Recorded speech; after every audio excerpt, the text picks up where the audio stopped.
Good morning, everyone. What we have discussed in the last session, do you guys remember?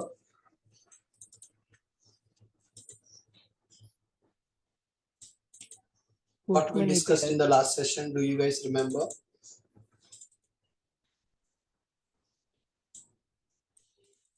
Can anyone explain that what we discussed in the last session was?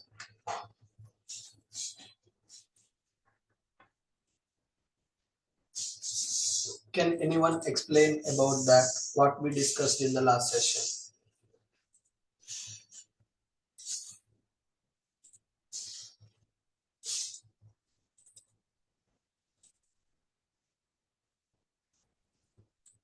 Guys, am I audible or not?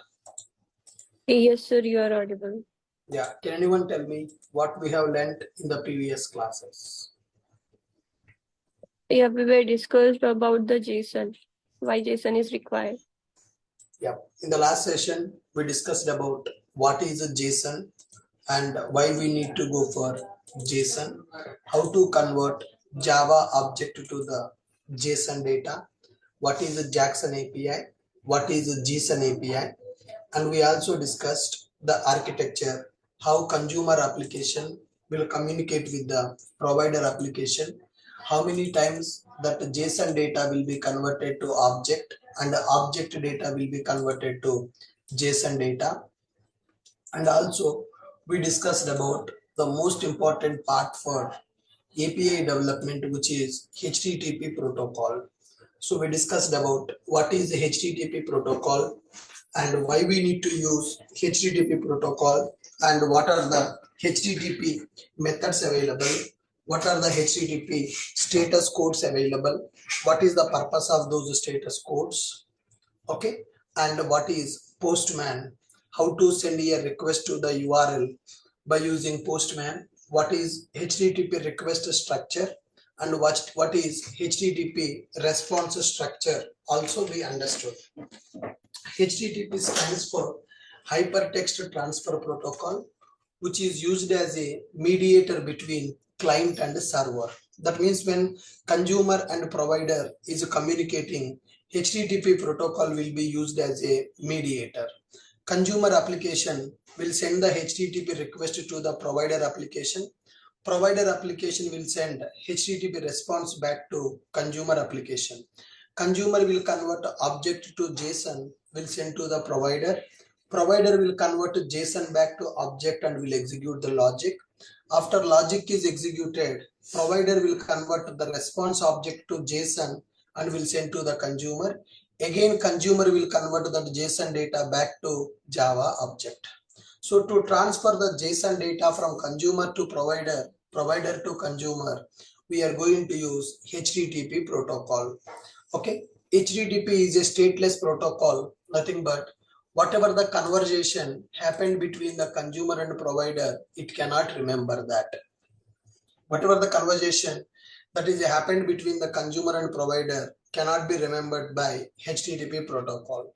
And in the HTTP protocol, there are several methods available. So this is the language that is used between consumer and provider.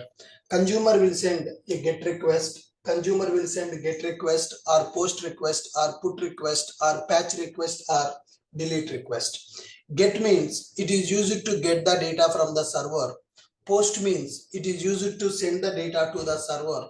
PUT means it is used to update the server. PUT means it is going to do the full update. That means the complete resource will be updated when we send a PUT request to the server. When we go for the patch request, it is going to do the partial update. And delete means it is used to delete the resource at the server.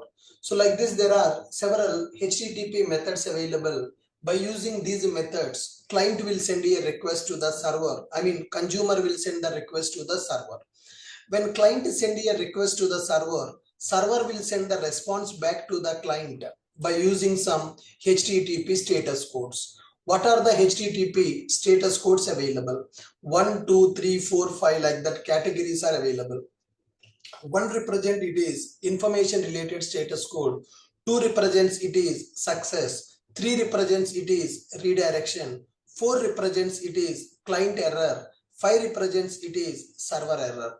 So based on this status code, we need to understand how our request got processed by the server, how our request processed by the provider, we will understand by using these HTTP status codes only. So mainly we need to understand 2 series, 4 series, 5 series. 1 and 3 we can't see.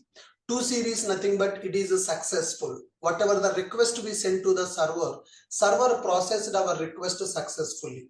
And 4 series, client send a request but it is invalid request. Client is sending invalid request to the server, then server will send the status code with the 4 series number 400, 401, 402, 403, 404. For every number again there is a meaning. Okay, 404 means resource not found, 400 means bad request, 401 means unauthorized. Like that, for every number again there is a separate meaning, that also we need to understand. So high level, 4 series means it is a client mistake, and the 5 series means it is a server mistake. So client send a request to the server, but server is failed to process that request. Then you will get the 5 series as a error response, 500, 501, 502, 503, like that, multiple status codes available. And we understood what is Postman. Postman is one tool that is used for API testing. When we are developing the APIs, UI will not be available, only backend logic we are going to develop.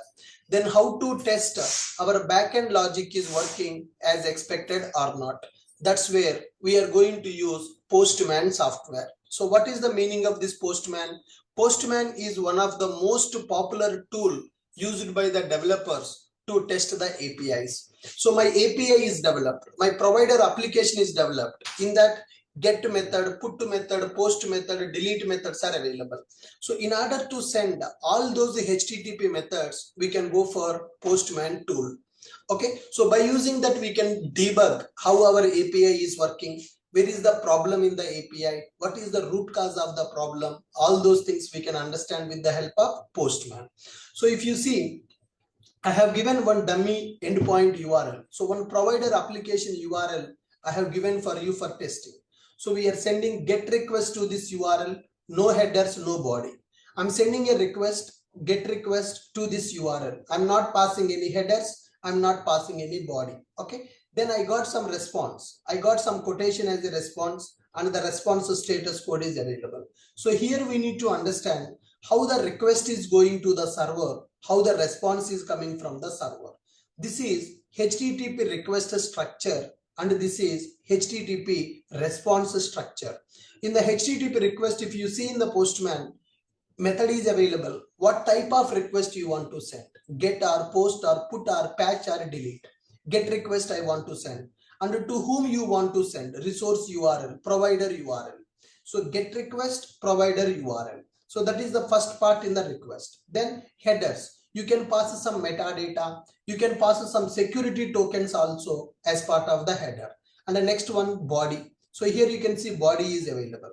You can send some data in the request body, like your XML data or JSON data. Any data that you are sending in the request body is called as payload.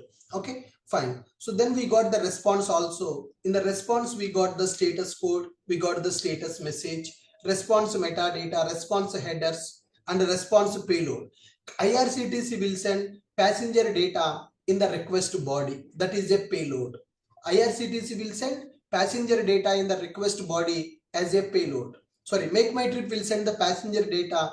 Make My Trip is a consumer. IRCTC is a provider. Make My Trip will take the passenger data, will send it to the IRCTC in the request body as a payload. Then IRCTC will take that JSON, will book the ticket for the passenger, will send the ticket data back to the Make My Trip as a response body payload. So Make My Trip will send JSON, IRCTC also will send JSON.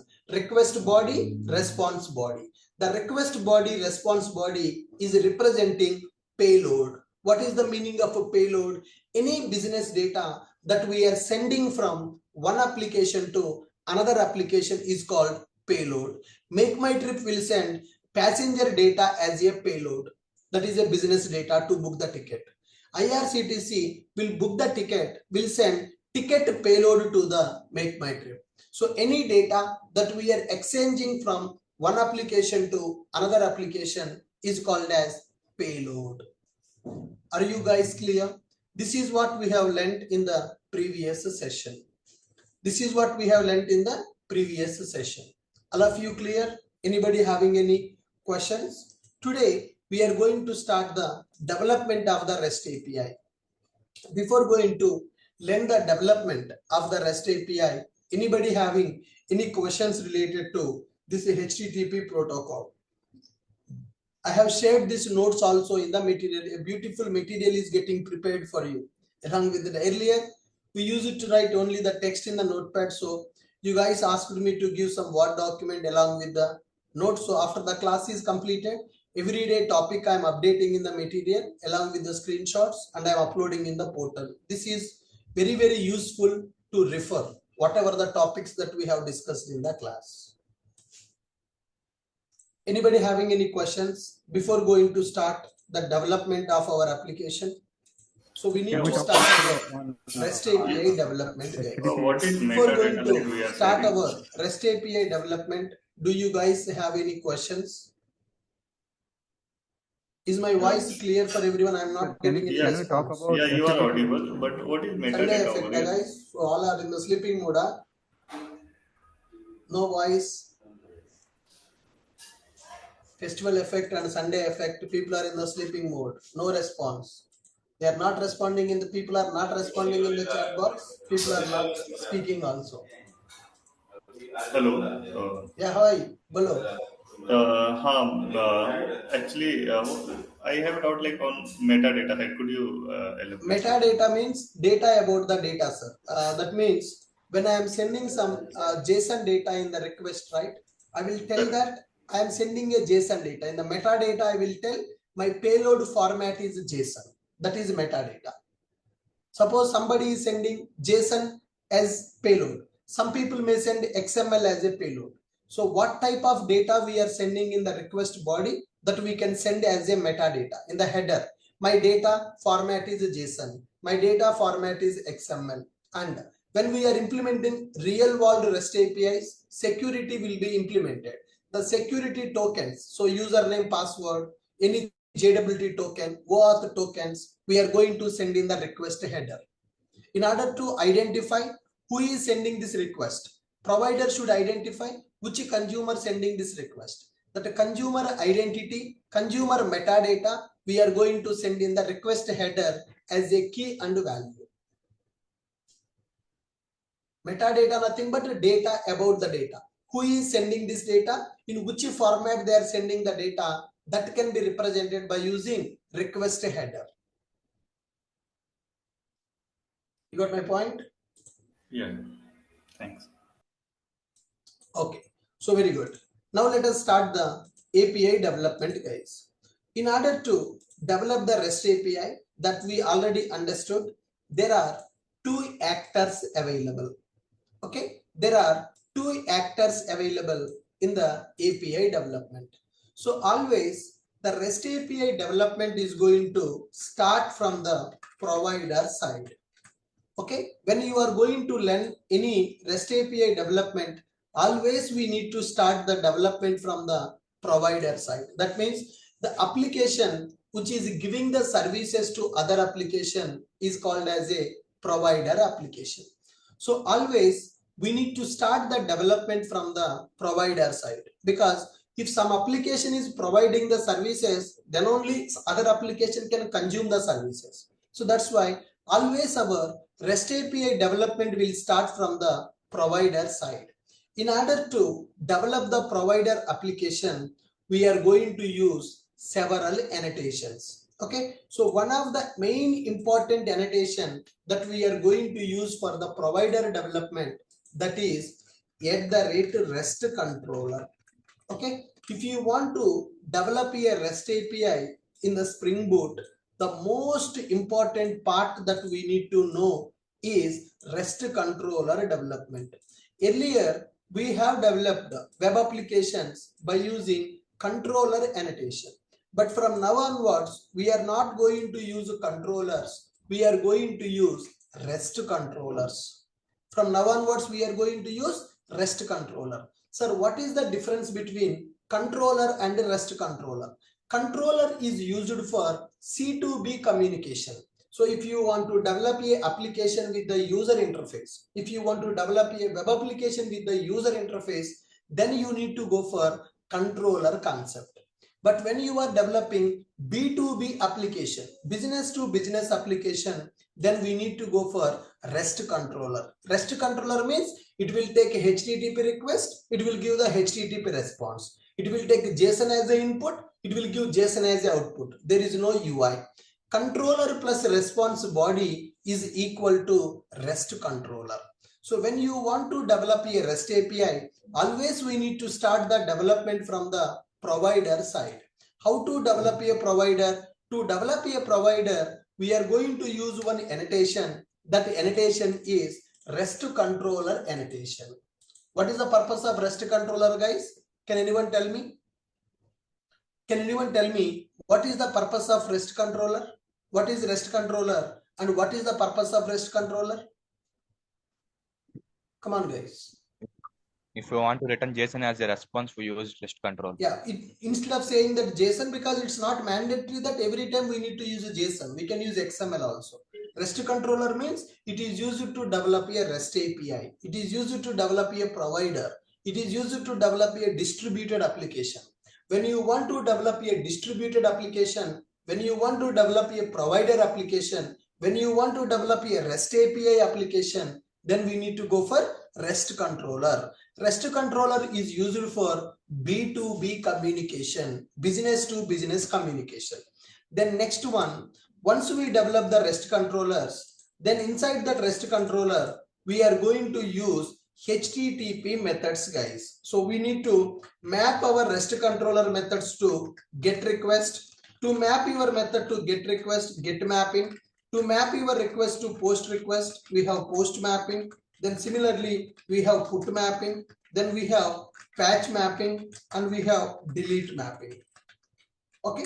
So when you are going to develop a REST API, your REST API methods should be mapped to HTTP request methods.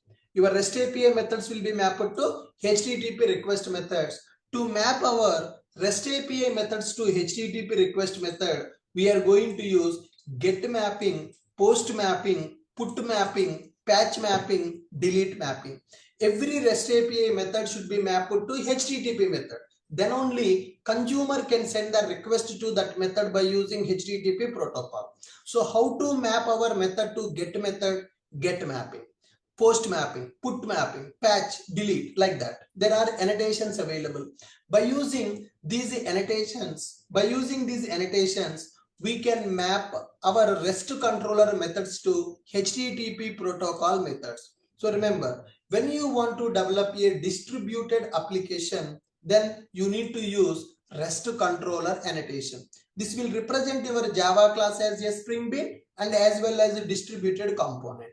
Inside that REST controller, we are going to write HTTP methods. How to represent our Java method to HTTP method? To represent Java method to HTTP method, we are going to use these annotations. Along with that, we are going to use a few more annotations. One is @request param, another one is @path variable, and another one is @request body. Okay, as part of our provider development, three more annotations we are going to use. Request param, path variable, request body annotations will be available. What is the purpose of this request param annotation? Request param annotation is used to take the request variable, query parameter. So client is sending some data in the URL, key value. So if you want to read the data from the URL by using key and value pair, then we are going to use request param annotation. Suppose client is sending the data directly without key value, then it is a path parameter.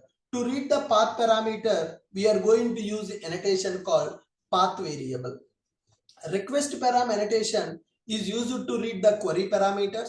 Path variable annotation is used to read the path parameter. Suppose if a client is not sending the data in the URL because of some security, client is sending the payload in the request body. So to read the data from the request body, we will use one annotation called @request body annotation. If you want to read the data from the request body, then there is an annotation called request body annotation is available.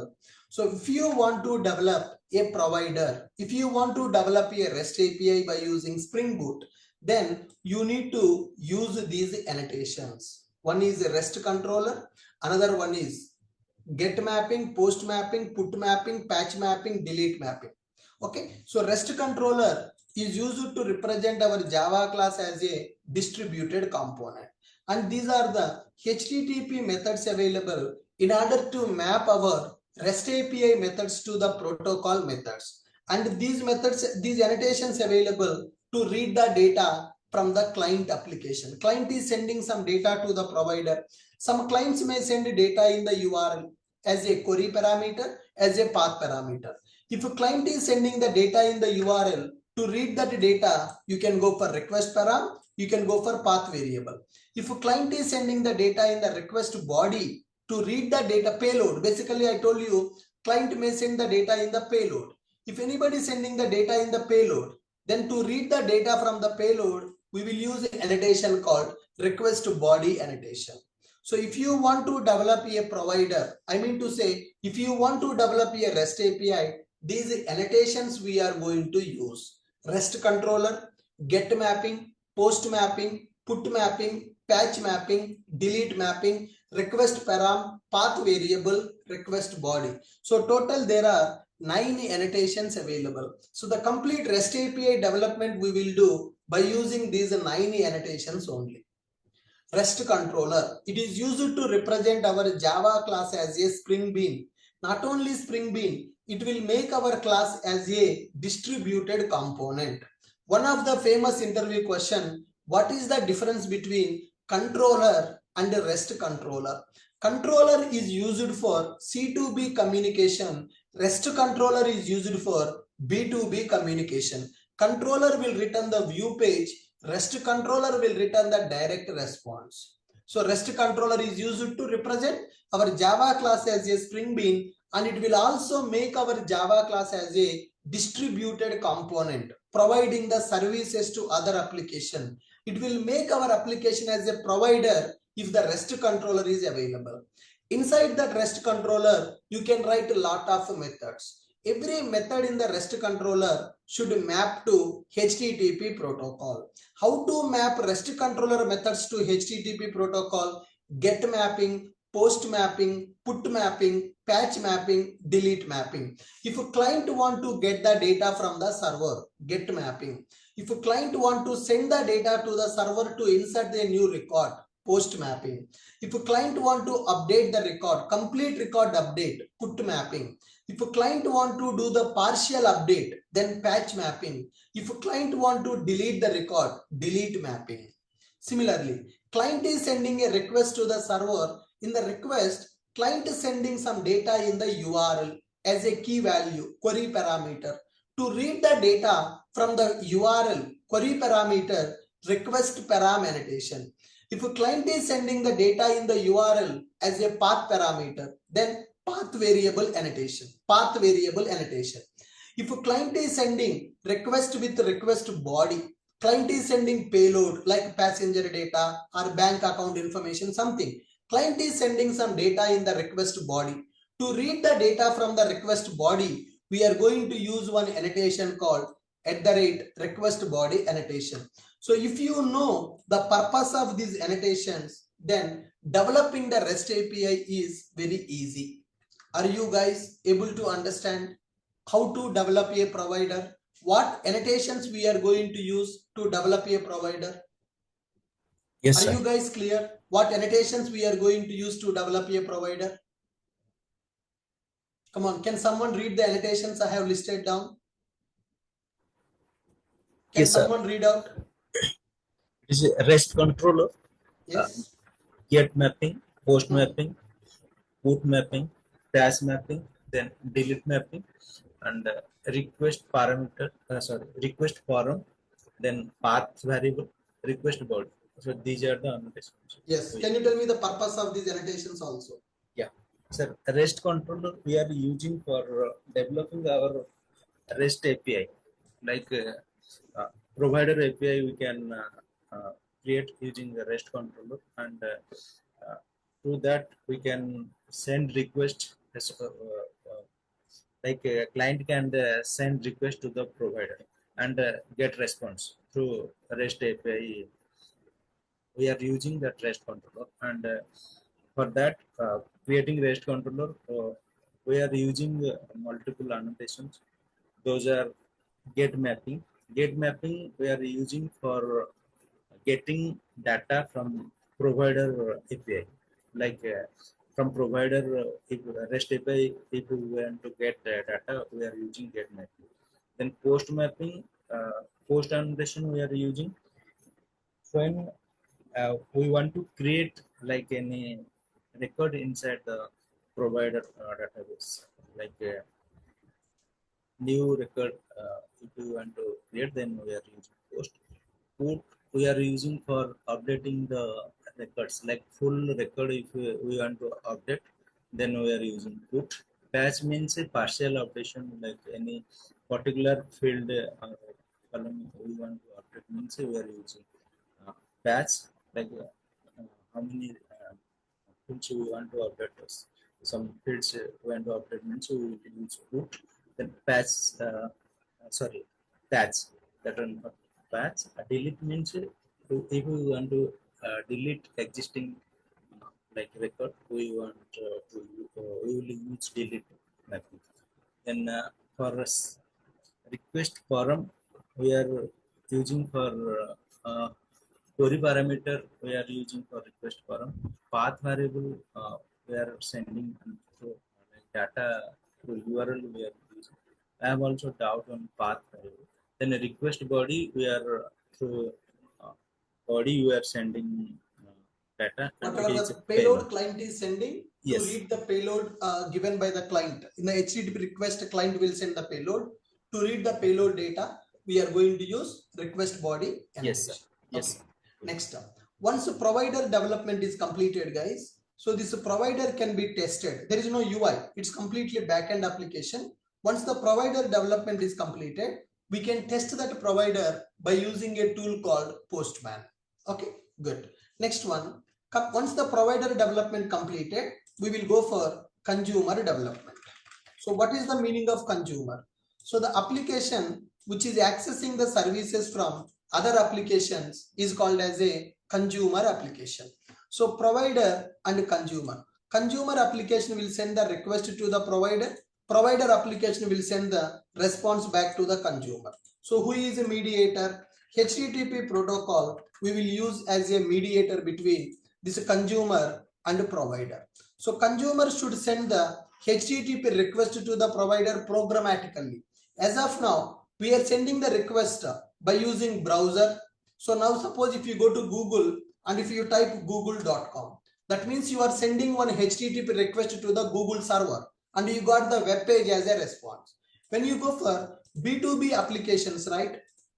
Here, consumer should send one HTTP request to the provider programmatically. So by writing the Java code, you need to prepare the HTTP request and you need to send to the provider. Provider will execute that request logic and will send the response back to the consumer. So consumer should develop, consumer application should have the logic to send a HTTP request to the provider programmatically. So to develop this consumer application in the Spring Boot, we are having three approaches, guys. We can develop the consumer by using one predefined class called REST template class. In the Spring Boot, there is one predefined class available, which is REST template. By using REST template class, you can develop the consumer logic. What is the meaning of consumer? Which will access the provider. How to access the provider? By sending HTTP request. So that means programmatically, we need to create one HTTP request and we need to send that request to the provider. To create and send that HTTP request in the Spring Boot, there are three options available. One of the option is a REST template. Okay, then there is a second option is available, that is web client. By using REST template, you can develop the provider. By using web client also, you can develop a provider. Okay, so REST template, web client is available. And the third one, the third option that we are having to develop the consumer is FIAN client.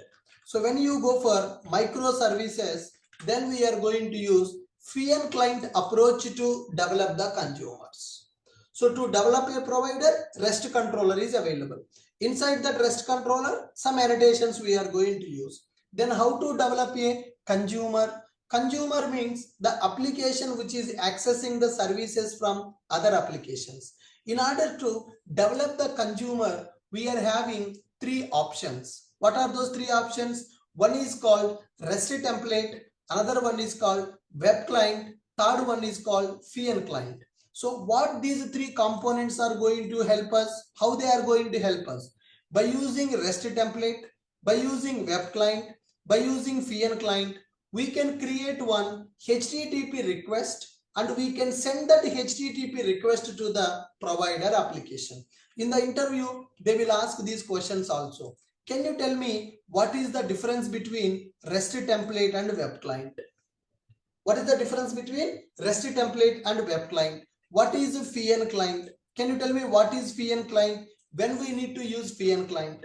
Okay, these all are very important for the interview.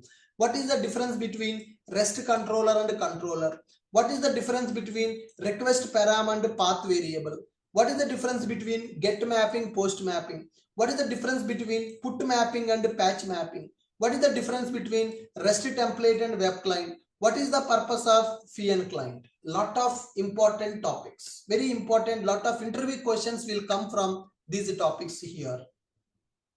Okay, so in order to develop a provider, REST controller we are going to use. In order to develop a consumer, three options available: REST template available, web client available, FIAN client available. Sir, when to go for REST template, when to go for web client, when to go for FIAN client? In the consumer development sessions, we are going to understand this topic. For now, just to have the idea. So if you want to develop a REST API, two parts will be available. One is called provider development, another one is called consumer development. To develop a provider, REST controller will be used. Provider means the application which is giving the services to other applications. So once the provider development completed, we need to test the provider. To test the provider, Postman tool we are going to use. Okay, by using Postman we can test how our provider is working, how our REST API is working. Then we will go for consumer development. The application which is accessing services from other applications is called as consumer application. That consumer can be developed in three ways. One is by using REST template. Second one is by using web client. Third one is by using FIAN client. Are you clear with my point? Guys, are you clear with my point? Yes, sir. Yes, sir. Good. Anybody having any questions as of now? So what is the difference in HTTP and HTTPS? HTTPS is a certificate, sir. One certificate will be added to the domain for the security. To transfer your data securely, HTTPS protocol will be used. SSL certificate will be added to the domain. Then your request will be transferred with the HTTPS protocol. Sir, what is the certificate, sir? Generally, in projects, sometimes they are telling add that certificate. Yes, like I will talk about that, madam. Once the API developments are completed, I will tell you what is that certificate and why we will use that certificate in the project. Sir, what the difference between path variable and request body?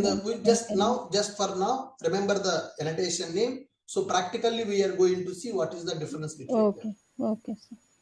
So you may have a question. What is the difference between request param and path variable? What is the difference between REST template, web client, and FIAN client? All these things we will understand along with the examples. Sure. As of now, I'm just telling you the overview, what concepts we are going to use for developing the provider and consumer. Thank you, sir. Okay. Sir, path variable and path param both are same, sir? Yes, sir. Both are same, but annotation is path variable. Okay. We can call it as a path param. We can call it as a path variable. We can call it as a URL variable also. Multiple names are there, but to read that, the annotation that we are going to use is path variable annotation. Sir, what type of logic consumer will contain? Like Logic to send the HTTP request to the provider. Consumer means who is going to access the provider, right? yes. So that means you need to develop the logic. That logic represents creating HTTP request. Create a request, send the request, take the response, process the response. That logic will be available in the consumer. Okay, good. Let's get started with our API development, guys. Okay, so I'm going to create our first REST application, new Spring Boot project. So first REST application means what we are going to develop, provider or consumer? First, which one we need to develop, guys? Provider. Always we need to start the development from the provider side, because without provider you can't develop a consumer. First develop the provider and then develop the consumer, then check the consumer is able to connect with the provider or not. In the real time, are you going to develop both the provider and consumer, or you will develop only one? In the same project, provider and consumer will be available. Depends on the requirements. Depends on the requirement. If we develop the provider, somebody will be consumer for your provider. If you are developing a consumer, somebody will be the provider for your application. So depends on the requirement. Sometimes we are going to develop the provider, sometimes we are going to develop the consumer in the project. So that means you should know both, how to develop a provider, how to develop a consumer also. Now I'm going to create our first REST API application, guys. So one small request, yes, can we sir. use IntelliJ IDEA? Anything is fine, sir. If you want IntelliJ, I can use that also. Which one you want, guys? No, sir, no. Sir, if you go for IntelliJ IDEA, the problem for me is, for every application I need to download and I need to extract and I need to import. So that is the problem in the IntelliJ. If you go for Spring Tool Suite IDE, directly I can create the projects from here. In the real time, you are not good. So I will tell you the problem. In the real time projects development, project creation is only one-time activity. Every day you will work in the same project. So creating one time means download the project, import the project, for next 2 months or 3 months, you will work on the same project. But in the training, every day I need to create a new project. So for that, going to the Spring Initializer website, create the project, download that project, import that project. Doing that every day is a hectic. So that is the reason in the trainings we are going to use STS. If you want IntelliJ also, I'm fine. Okay, let me show you this first example with the IntelliJ IDE. So I don't have any issue on that. Let me go to the website, which is start.spring.io. Okay, in the IntelliJ Community Edition, directly you cannot create the project. Okay, so let's go to start.spring.io website. I'm going to create my first REST API application. So I'm selecting Maven as a build tool, latest Spring Boot version 3.3.3. Group ID, I'm using in.ashok.it. My artifact ID, so I'm using 01 REST API. Spring Boot REST API. 01 Spring Boot REST API. So package name I can use as in.ashok.it. And packaging type jar format, because every Spring Boot application will execute from the main method. So I can use the packaging format as a jar. Java version I can use 17. So minimum Java version 17 if you are using Boot 3.x version. And dependencies, I'm selecting one dependency called web dependency. Another dependency I'm selecting, that is DevTools dependency. So to develop the first REST API, only I'm selecting web starter. So if you select the web starter, then it will support for web application development. It will support for REST API application development also. So I'm selecting the project build tool as Maven, language as Java, boot version 3.3.3, group ID in.ashok.it, and project artifact name and package name. Packaging type is jar, Java version 17. and dependencies I selected as web and I selected DevTools. Okay, click on generate. So with this my project will be generated and it will be downloaded as a zip file. So let me go to my downloads folder, and here my REST API project is downloaded. Let's extract this zip file here. Extract this zip file. 01 Spring Boot REST API project is available. Let me copy this project into my workspace folder. So this is the extra work we need to do every day. Okay, so let me go to our project. It is 45 SBMS. So workspace available. Keep that project here. 01 Spring Boot REST API. Now I need to import this project into my IntelliJ IDEA. Okay, let me close my Spring Toolsuite IDE. Let me open my IntelliJ IDEA. Okay, so in my system, IntelliJ IDEA Community Edition is available. So I'm opening my IntelliJ IDEA Community Edition. In that, I am going to import the project I have downloaded from Initializer website. So if you are working in the real time, project creation is only one-time activity, so that's not a big deal. But in the training, every day we need to create the project, so it will waste our time. Create the project, download it, import it. No need to do that those many times. Directly in the STS, you can create the project. So with this, my IntelliJ IDEA is opened. I need to import my project. Okay, go to File, Import the project, or open the projects. Okay, so where the project is available, let me go to my classes. In that 45 SBMS, in that workspace, yes, REST API project, open that project. So trust this project, open in the same window. So now in this, my Spring Boot project is getting opened. So this is the 01 Spring Boot REST API. So you guys able to understand how I am importing that project into my IntelliJ IDEA. So the difference is, in the Spring Toolsuite, directly you can create the project. In the IntelliJ Community Edition, directly you cannot create the Spring Boot project. Yes. So with this, my project is opened. It is updating the dependencies which are required for this project. Now go to pom.xml. You can check it. In this project, what are the dependencies available? In the pom.xml, so Spring Boot parent version 3.3.3 is available, and web starter dependency we added, DevTools dependency we added. So when we add web starter, you can develop web applications, you can develop REST APIs, and it will provide Apache Tomcat as a default embedded container. It is providing Apache Tomcat as a default embedded container. And we got the start class also, Java application. In the base package, I got one start class also.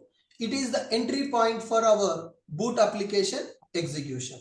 And we got the properties file also. Application and properties file is available.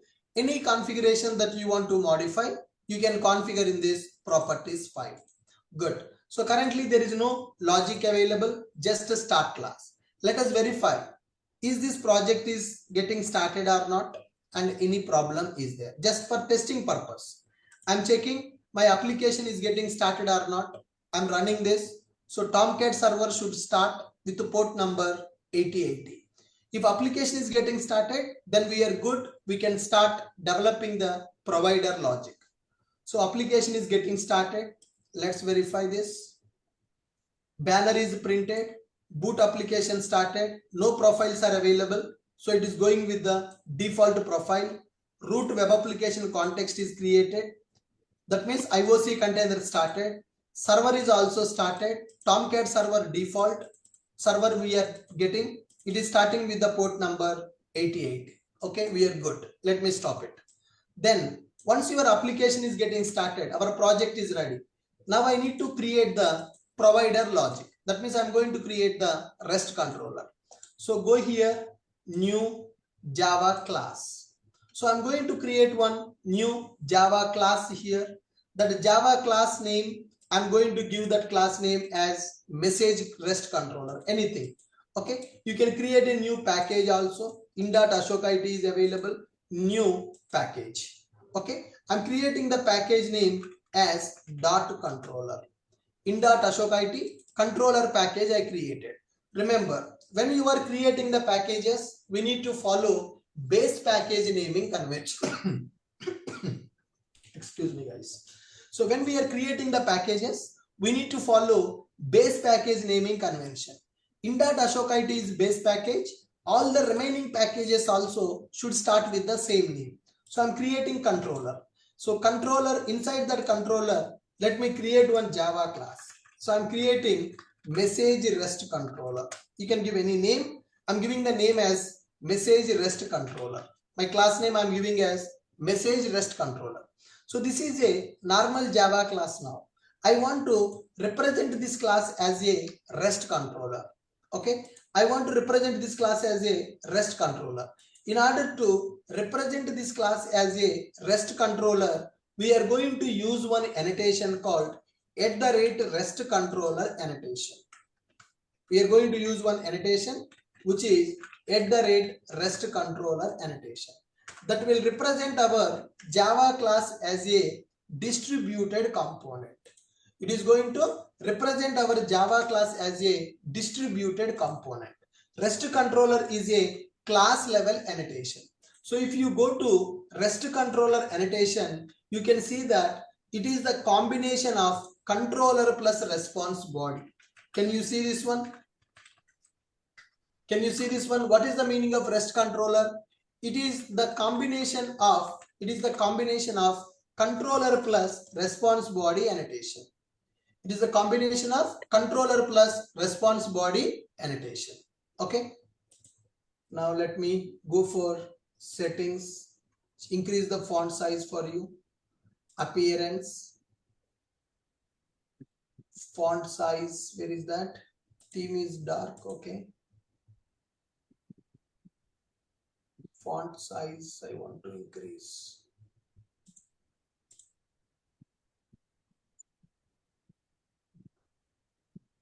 Zoom is fine. UI options.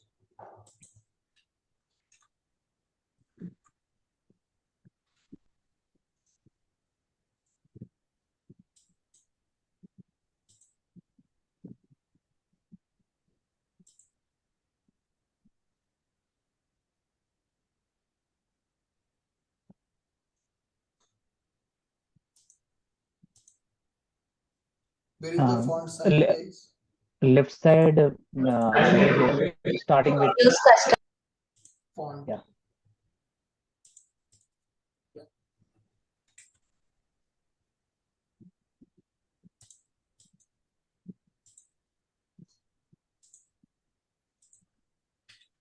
It is not increased.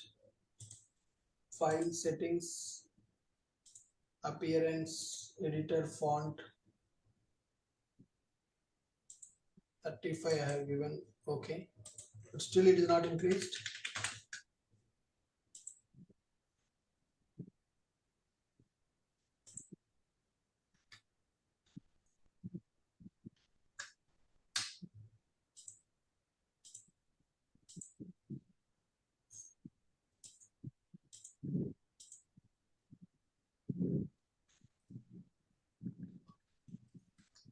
No.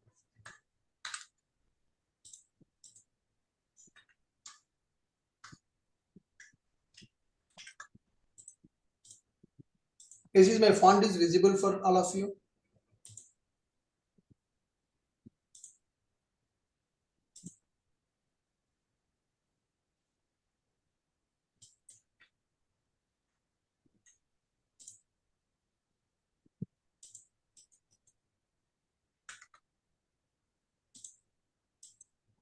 Yes, fine.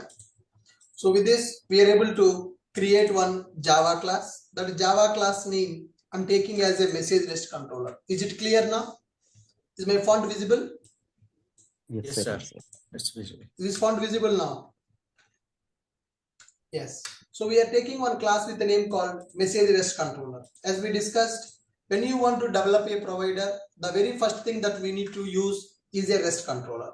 So inside this REST controller, you can write the methods, guys. So those methods we need to map to HTTP protocol methods. Let me write one method, public string get welcome message. Public string get welcome message. String message is equal to welcome to REST API. Welcome to REST API. I'm taking one message. Then I am going to return that message. That's it.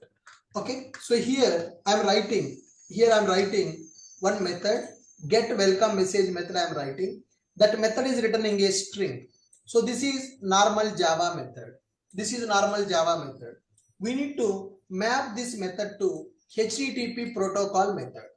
We should map this method to HTTP protocol method. For this, we will write one annotation, that is @get mapping annotation. @get mapping /welcome. @get mapping /welcome. So this is called one REST API. This is called as one REST API. So we are writing one Java class. That Java class we are representing as a REST controller. REST controller is a predefined annotation from the Spring Web module. REST controller annotation is equal to two annotations. One is a controller plus response body. Inside that REST controller, I'm writing one method called get welcome message method. That method returning a string. This string is a view name, or this string is a direct response to the client, guys. Whatever the string I am returning from my method, is that string is a view name or it is a direct response to the client? Direct response to It is a direct response to the client. Okay. And what is this @get mapping? What is this @get We are mapping? sending HTTP retrieve the request. data. Yes. This method is mapped to HTTP get request with URL pattern /welcome. So whatever the REST controller method we are writing, that REST controller method is mapped to one get request by using get mapping with /welcome as a URL pattern. So that's it. Then we can start this application and we can see whether it is working or not. So if it is a simple get mapping method, we can send the request from the browser also. If it is a get request, we can send from the browser also, but recommended to use Postman in order to test our APIs are working as expected or not. Go to the start class and run this application. Okay, Spring Boot application execution always will start from the start class. So we are running this project from the start class. Project is getting started. Then I will open Postman tool in order to verify this application is working as expected or not. I'm going to use a Postman to verify this application is working as expected or not. So meanwhile, let me open my Postman tool. Yes, application is started with the port number 8080. It is using Tomcat as a embedded container. It is using Tomcat as an embedded container with the default port number 8080. Then my Postman tool is opened. So I want to send the request to this application and I want to see whether it is working or not. So simple method I have taken. So there is no path parameter, there is no query parameter, there is no request body also. Okay, very simple method I have taken, which is having one get request method. It is taking a get request and it is returning a direct response to the client. Go to the Postman. Now I want to send a get request, guys. So http localhost http /localhost 8080/URL pattern. The URL pattern is welcome. The URL pattern is welcome. So like this, I want to send a get request to my server. Okay. So this is my Postman tool. This is my Postman tool. So using this Postman tool, I want to send get request. So what type of request you want to send? Select it. To which URL you want to send the request? Select it. http localhost 8080/welcome. Currently headers, I'm not sending. Body, I'm not sending. No body available. When you are going for get request, body will not be available because get request is not to send the data. Get request is used to get the data. So that is the reason for get request, body will not be available. When you go for post request, then body will be available. Okay, but for the get request, body will not be available. Now see, currently there is no response available. Click on send. Click on send. Yes, now I got the response body. Welcome to REST API. And what is the response status code? 200. So whatever the get request I'm sending to the server, it processed my request successfully and it sent a success response to me. So I'm getting the status 200 with OK. That means my request processed successfully by the server.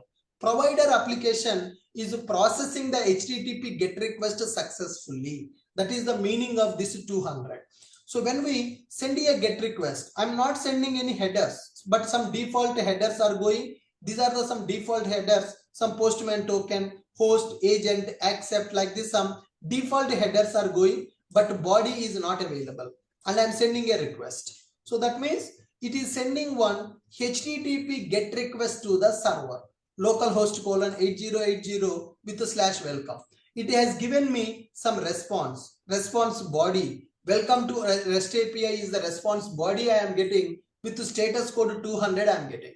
But if you see in my method, am I sending the status code as a 200 or it is generated by the Spring Boot?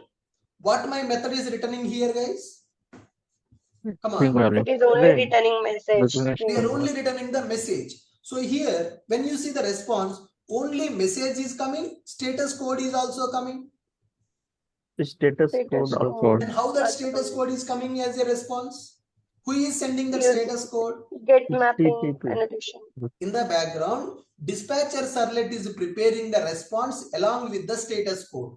So controller method is giving the direct response. Controller method is giving the direct response. Whatever the response is given by the controller, that response is converted into this format, guys. HTTP response format is constructed.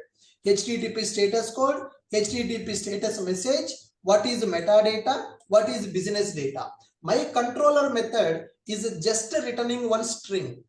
My controller method is just returning one string. But in the background, that is the dispatcher servlet converted our controller returned response into HTTP response object, and it sent that HTTP response object to the client. Who is a client now? Postman is acting as a client for the REST API. Our REST API is developed, it is working, and there is REST controller. In that there is one method which is mapped to GET request. That GET request method simply returning one string. String message is equal to welcome to Ashokite. Return that message. So when you send that GET request to the REST API from the Postman, Postman is acting as a consumer now. Postman is acting as a consumer. Postman is sending HTTP request to the provider. Provider processed that request. Provider sent the response. Response body coming. Response headers are coming. And response status code is also coming. So response body payload. Welcome to REST API message is coming. Okay. Then body headers. You see, these are the response headers we are getting. So response structure, if you see, response line is available, response headers available, response body is available. Who is sending this? Dispatcher servlet prepared this HTTP response object and sending that response object to the consumer. Who is a consumer? Postman is acting as a consumer. In future, we will develop Java based consumer. Currently, our consumer is not available. That's why we are using Postman as a consumer. By using that Postman, we are sending HTTP request to the provider. Then provider is giving HTTP response to us. Then Postman is sending a request. Then provider is giving the response. What is coming in the response? Response line, which contains the status code, status message. Response headers are coming. Response headers when that request is sent. Okay. So how much time the session will be available? What is the connection status? What is the response you got? Content type. So what is the response we got from the provider? Plain text we got as a response, not the JSON. Currently JSON is not available. We are getting one string message. This string message is a text message. So when you see the response header, it is telling that boss, provider has given the content type as a plain text. In that plain text, 24 characters available. That is called metadata. Data about the data is called metadata. So consumer is sending a request to the provider. Get request to this URL. As a consumer, by using Postman, I am sending a request, but I'm not sending any headers. I'm not sending any body. Plain get request I am sending. Get URL. That's it. I'm sending a request. Now I'm getting response. What is there in the response? Response structure. What is there in that response structure? HTTP status code plus the status message. 200 okay. That means successfully processed. And I'm getting response headers, metadata. What is there? What you got as a response, which data you got as a response, how many characters available in that response, what is the response format, and what is the actual response. So the status code I'm getting as 200, status message I'm getting as okay. Then metadata, they are telling that they are giving the plain data as a response. Currently, say string message I'm returning, which is a plain text. Then 24 characters available in that text. What is that text? Body, response body I got. Are you able to understand what is REST controller and how to test the REST controller? What is REST controller and how to test the REST controller? Are you guys able to understand? Yes, sir. Now here we can develop one more method also, guys. This time I will develop a method with the different return type. This time I will develop my method with the different return type. Public response entity, public response entity of string, get greet message. The first method, if you see in the first method, I have taken string as a response, direct response. When you take string as a response, direct string message you are returning. You are not deciding the response status code. Dispatcher servlet deciding the status code. But now my requirement is I don't want dispatcher servlet to decide my status code. For my method, when my method is executed, I want to send the response along with my own status code. Then you can take response entity as a return type of the method. By using this response entity, you can tell what data you want to send in the response body, what status code you want to send in the response. Okay, I'm taking public response entity get greet message. So what is the message I want to send in the response? So the message that I want to send in the response, that is, I'm taking string message is equal to good morning. I'm giving the message as good morning. Okay, so I want to send this response in the form of response entity object. So let us create that object, return new response entity, return new response entity of message body data http status dot okay, http status dot okay. So when I say http status dot okay, okay means it is 200. So if you want to send your own status code, if you want to construct the http response according to your requirement, then you can take response entity as a return type. I don't want to decide the status code. Let Spring Boot decide the status code for my response. Then you can take the direct response return type. You can return the response. Whatever the response you are returning, for that, if the request is executed, if this method is executed successfully, they will send 200 as a status code. Suppose I don't want them to decide my status code. I want to decide the status code for my method. Then I will take response entity as a return type. So return new response entity of message comma status code. So response entity constructor is taking body comma status. So here what we are trying to do, we are calling new response entity, which is taking t response body what you want to send, and what is the status code you want to send. So if you want to construct your own HTTP response for your REST API method, then you can use response entity object as a return type of your method. So that is what I am doing in the second method. You can do, it's optional guys, it's optional. If you don't want to decide the status code, then dispatcher servlet will decide the status code for your method. If you don't want dispatcher servlet to decide the status code, then you decide the status code for your method by taking response entity as a return type. So I'm taking response entity of return type and creating a variable with the actual message I want to send in the response. Return new response entity message comma status dot OK. So let me map this method to get request at the rate get mapping. So this one I will map to /greet. So above method I map it to /welcome. This method I am mapping to /greet. So two get request methods available. Both are mapped to different URL patterns. These are two get request methods available. Both are mapped to two different URL patterns. Are you guys able to follow me? Are you guys able to follow me? There are two get request methods available. One is /welcome. Another one is /greet. /welcome method returning direct string. /greet method is returning response entity. Both are get request methods only. But the difference, in the first method, they will decide the status code. In the second method, I am deciding the status code. Only that is the difference part. That is the difference part. Are you guys able to understand the two methods I have created now? Yes, sir.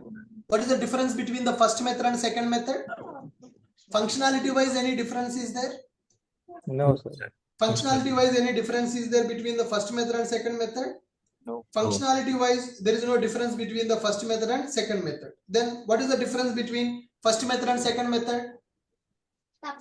In the first method, I'm taking direct string as a response. Okay. What about the status code? Dispatcher servlet will decide the status code for that method. But in the second method, I'm taking response entity as a return type. So what is the purpose of response entity?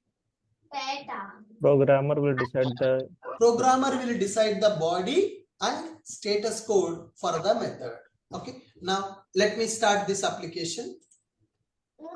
There is one REST controller available. In that REST controller, there are two methods available. Both are get request methods only. One method is mapped to /welcome URL pattern. Another method is mapped to /greet URL pattern. One method is mapped to welcome URL pattern. Another method is mapped to greet URL pattern. Welcome and greet. Okay, let me check it. Is it working or not? Yes. Tomcat server started with the port number 8080.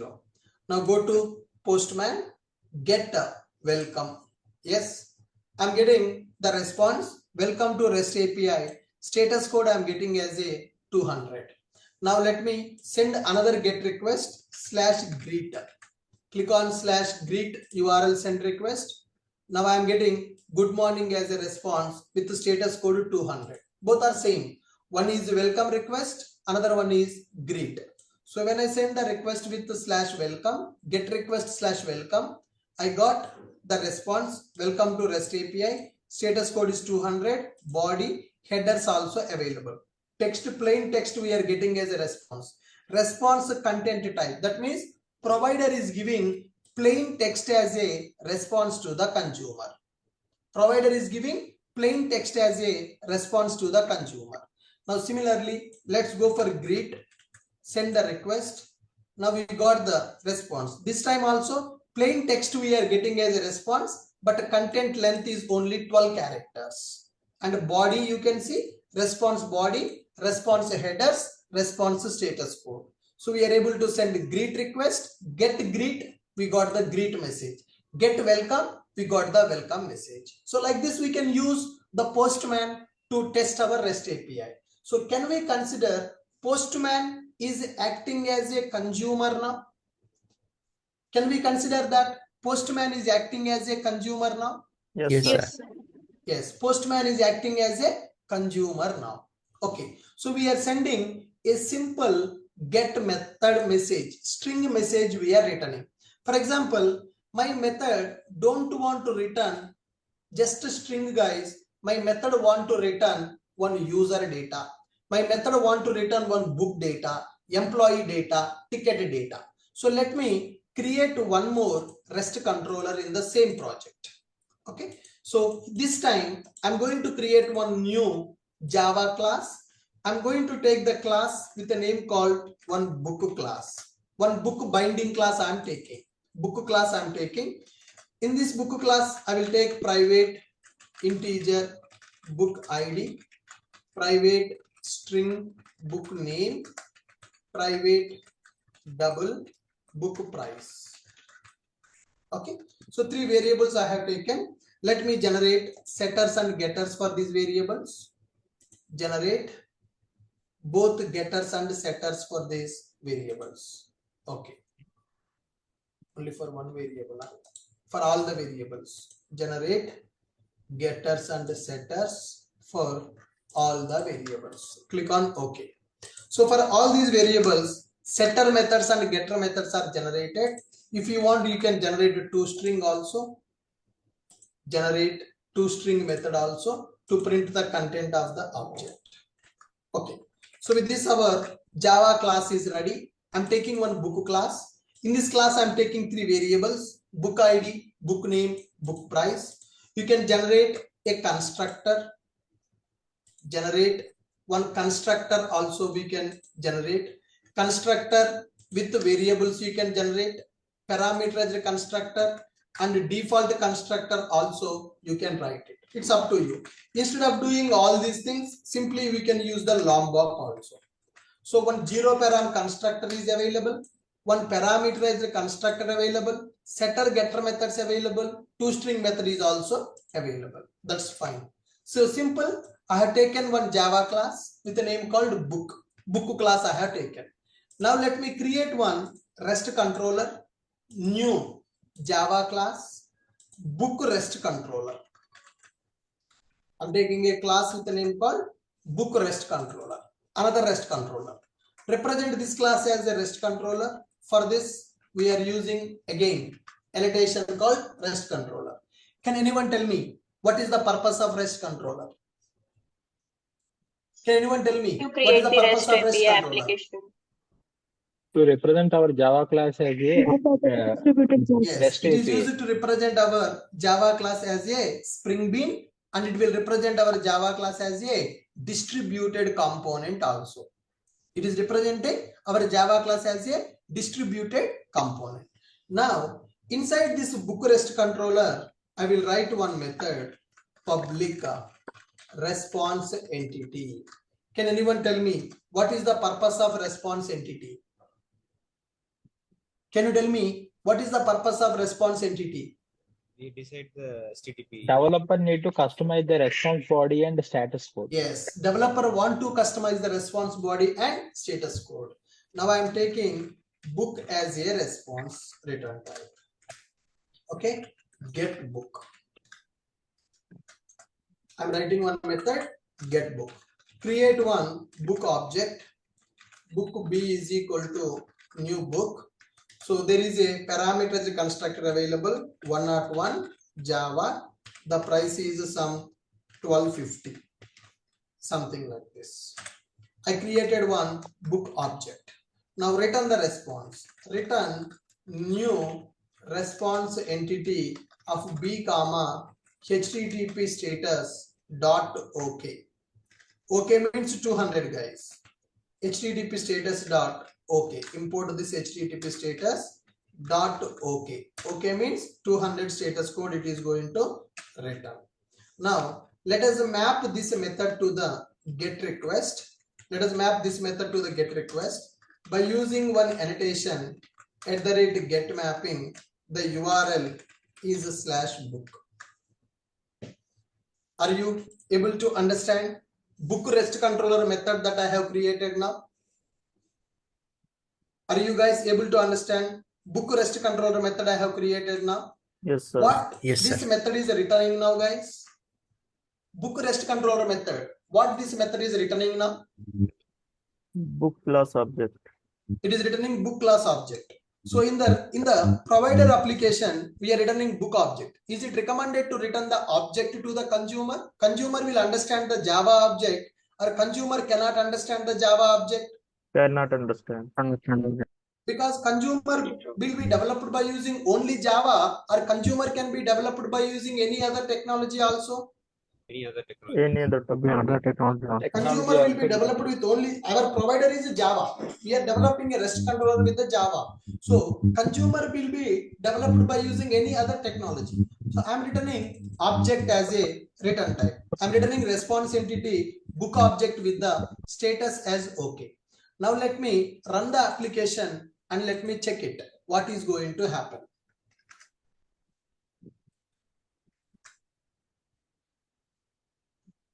So the URL pattern is a /book, guys. The get mapping, the URL pattern I'm giving as /book. Message REST controller having /welcome/greet. Book REST controller is having get mapping /book.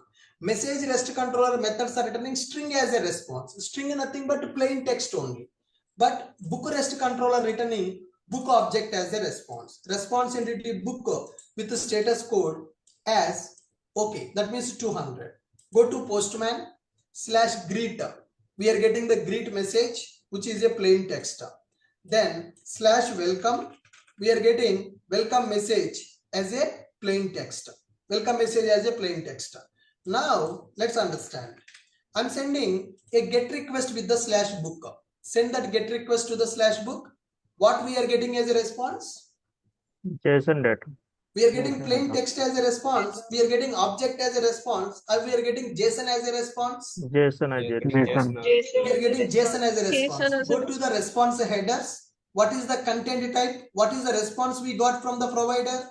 Application/JSON. JSON. But as a programmer, am I writing the logic to convert this Java object to JSON, or I am not writing the logic to convert Java object to JSON?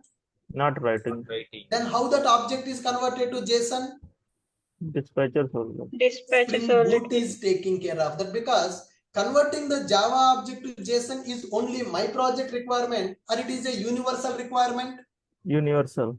universal. My method is returning the object, but object is not coming as a response to the client, because client may not be a Java application. Client may be a .NET, client may be Python, client may be Postman. So that's why whatever the object we are returning from the method, that object is not coming as a response to the client. So as a programmer, I am returning the object from the method, but the Spring Boot, before sending that response to the client, it converted that object into JSON. It sent that JSON as a response to the consumer. So my method is returning object, but object is not coming as a response. Object is converted to JSON. That JSON came as a response to the client. Are you guys clear with this method? Yes, sir. Yes. Now let's take 10 minutes break, guys. 10 minutes break. We will meet again at 9:45. Okay. Excuse me, sir. Yeah. Hi. So we are writing new response entity, right? In that line, are we passing parameters to the constructor? Yes, this is a constructor. First parameter is what is the body you want to send, response body, and second parameter, what is the status code you want to send. Yeah, and also, sir, one more thing. If we run application in a local host, we require internet, right? No. Currently, for the local host, internet is not required. If you want to deploy the server, then internet is required. I will tell you when internet is required for. Okay, sir. We are having status code, right? We are sending it manually now. Correct. So what if the connection is interrupted or other things? I will tell you multiple status codes available. How to send multiple status code, we'll understand. After the break, we will connect. Okay. Thank you, guys. Let's meet at 9:45. 10 minutes break. So, guys, we developed one REST controller called Book REST controller. In the Book REST controller, I have taken one method called getBook method, which is having a get mapping of book. So my method is returning response body comma status code. The response body we are returning is a object. Okay, but whenever we run this application and when we send get request to this application, are we getting object as a response or we are getting JSON data as a response? JSON data is a JSON response. data. Are we getting object as a response or we are getting JSON data as a response? We are JSON getting data. JSON data as a response. Now the question is, who is converting that object data to JSON data? Who converted that object data to JSON data, guys? Programmer is Framework. converting that or our framework is converting that? Our framework. Programmer is converting that object to JSON or our framework is converting that object to JSON? Framework. Framework is converting object to the JSON. Why the framework is converting from object to JSON? Why not programmer? Universal requirement. Yes, so because so many people are developing the REST APIs by using Spring Boot, it is a universal requirement to convert the object to JSON, JSON to object. So you no need to write the logic of Jackson API to convert your object into JSON. Your REST controller method is returning book object. Your REST controller method is returning book object. That object we are sending along with the status code as OK. So here dispatcher servlet converted this object into JSON data by using Jackson API. That means in the Spring Boot internally Jackson API will be used to convert your response object into response JSON and send that JSON data to the client in the response body. Okay, we are sending one object as a response, so that's why that object is converted to JSON. That JSON data is coming as a response to the client. Similarly, I want to send a list of objects as a response. So get books, multiple books I want to get from the server. So let me write one more method in the same REST controller, books method. Book means one book object. Books means multiple book objects I want to send as a collection of objects I want to send. So when I'm sending collection of objects, so client will receive the collection of objects or clients will receive the JSON array.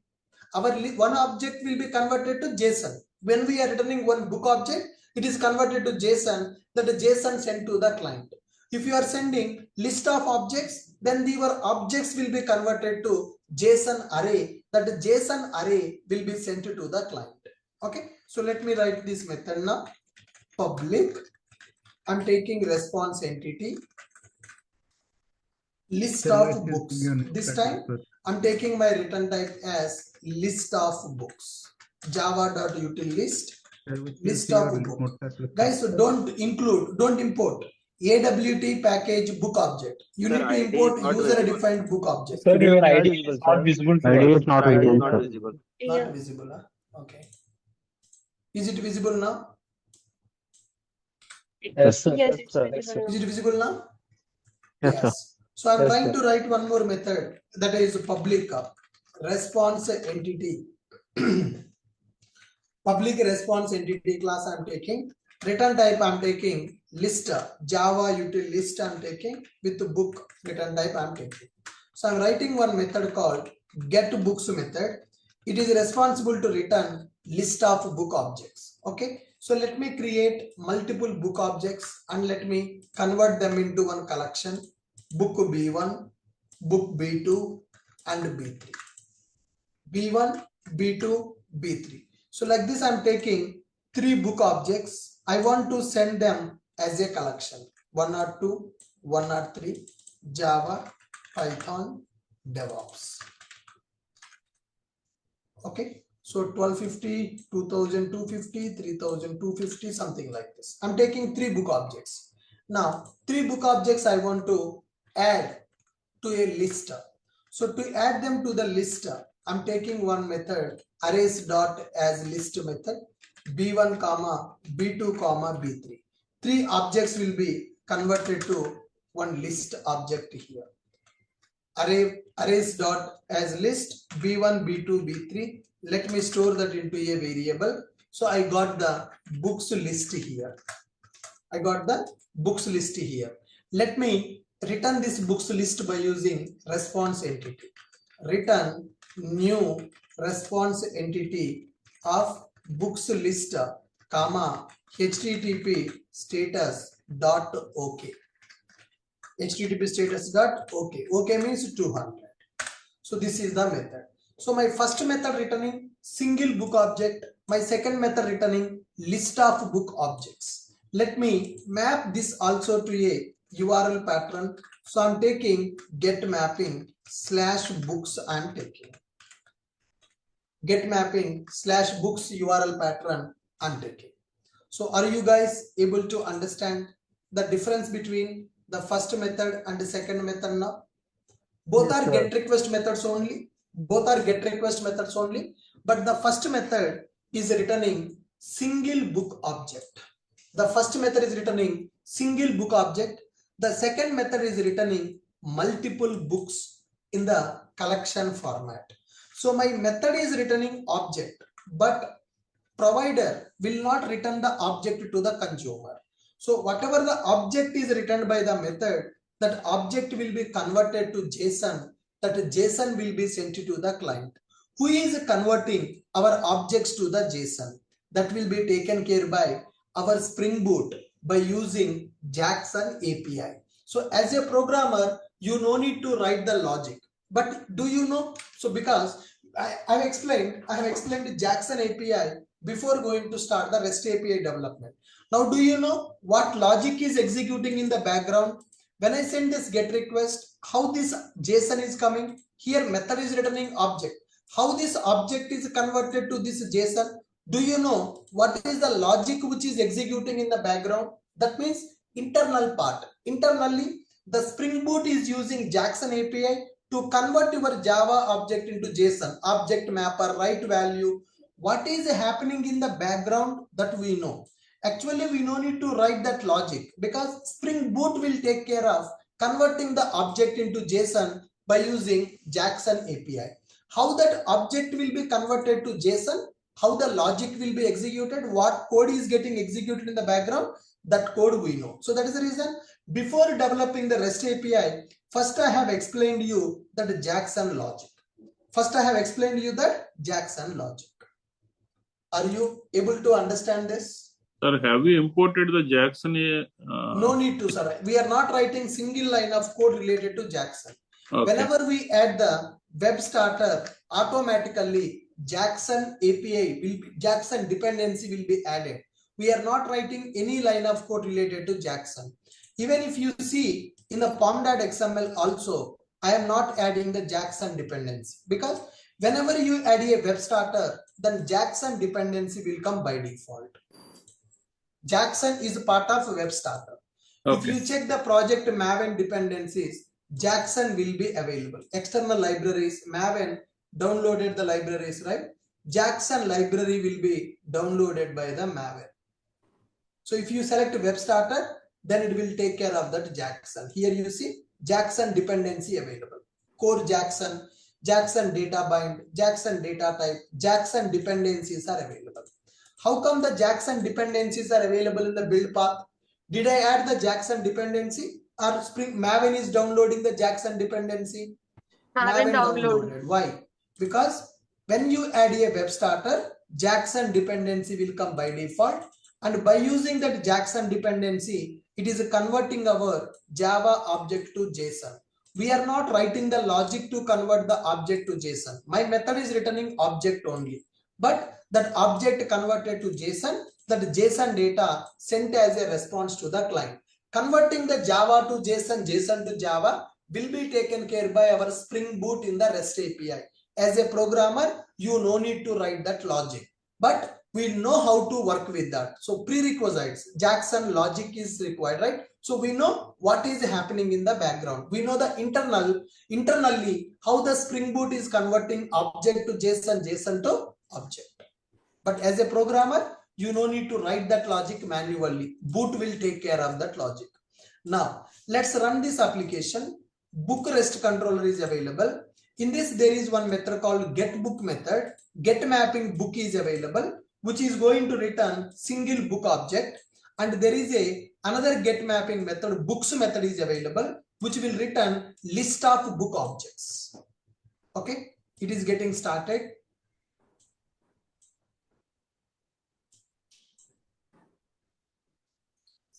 It started, the banner is printed on the console.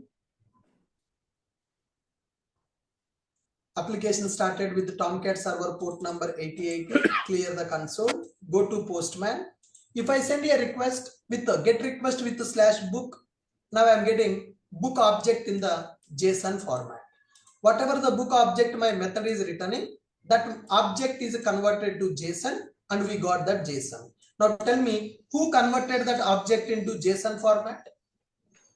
Who converted that Java object into JSON format, guys? Spring Boot. Spring Boot converted. How Spring Boot will convert Java object to JSON? By using Jackson. Jackson. What is the logic will execute in the background? Do you know internals also? Yes, sir. Object map. Object mapper, write value method will be executed. Now do you understand why we learned Jackson API before coming to REST API development? Yes, sir. Suppose if you don't know Jackson API, will you understand how this object is converted to JSON? No. So now you know Jackson API. That's why easily you are able to understand, okay, this method is returning object. That object is converted to JSON. That means in the background, Spring Boot is using Jackson API. In the Jackson API, object mapper class is available. In the object mapper, write value method is available to convert the object to JSON.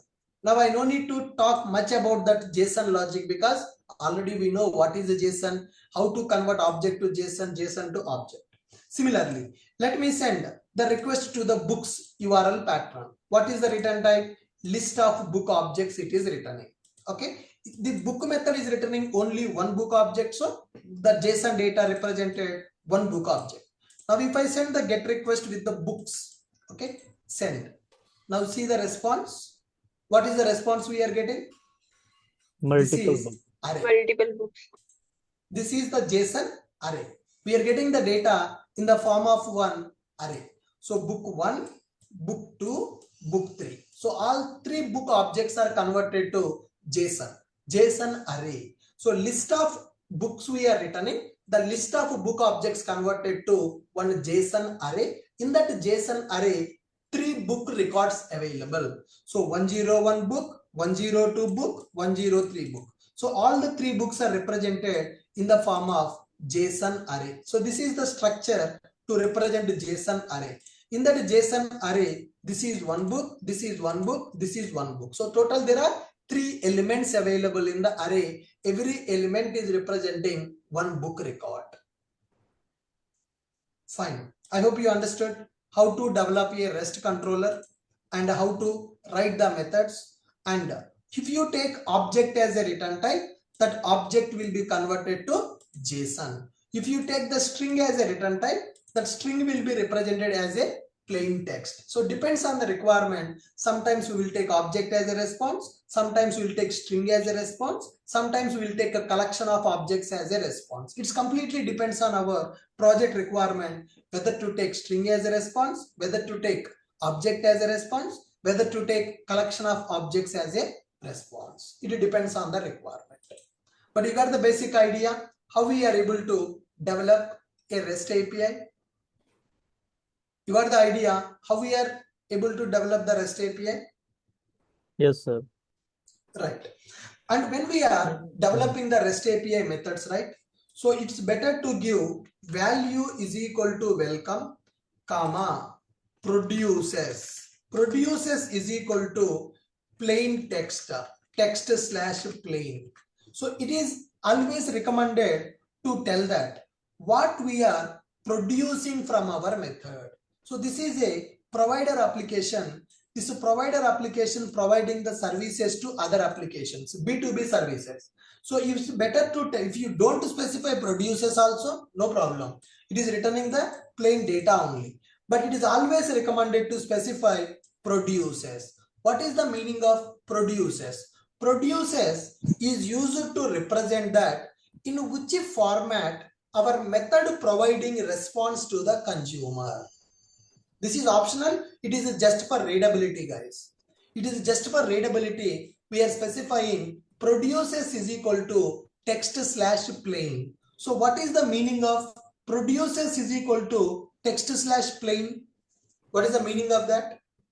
This method is providing plain text as a response to the consumer. Whoever is going to access this method, they are going to receive plain text as a response. Similarly, greet method is available, which is also returning a string. So let me specify value is equal to slash greet, comma, produces is equal to text slash plain. What is the meaning of text slash plain? This method is producing response in the plain text format. Go to book rest controller. What this method is providing as a response to the client, guys? JSON data. What this method is providing as a response to the client? This JSON. method is JSON data. providing JSON data. So what we need to specify, value is equal to slash book, comma, produces is equal to application slash JSON. Application slash JSON. I'm representing that this method is producing the data in the JSON format. I'm representing that this method is providing the data in the JSON format. Produces is equal to application slash JSON. Similarly, another method. So value is equal to, value means the URL pattern, comma, this method is producing JSON data, which is application slash JSON. This is optional, but it is highly recommended to improve the readability of our application. So what data we are producing from our method. So when someone look at this method, easily they can understand, okay, this method is producing JSON. Method is returning object, that object will be converted to JSON, that JSON data will be sent as a response to the client. JSON data will be sent as a response to the client. Are you guys able to follow this? So since it is for readability, that is why it is representing there is no usages like that. No. No usage means this method we are not calling anywhere. That is the meaning of no usage. This is IDE related functionality. Okay. Yeah. Whatever the method we are writing, so it is saying that boss, you created one method, but you have not called this method anywhere in the application. So that's why it is saying no usages. This method is not called anywhere. Actually, we don't call this method in our application. These methods will be called whenever the request comes. These methods will be executed whenever HTTP request comes to our application. We no need to call these methods. So who is called this method? Dispatchers. Sorry? This Your method. voice is breaking. Who is called this method, sir? Dispatcher servlet, sir. Whenever we send a request to this application, dispatcher servlet will take the request. It will talk to handler mapper. Handler mapper will tell which controller is responsible to handle. Then handler mapper will give controller data to the dispatcher servlet. Then dispatcher servlet is going to call this method. This method will return the direct response. There is no view resolver. Directly it will send the response back to the client.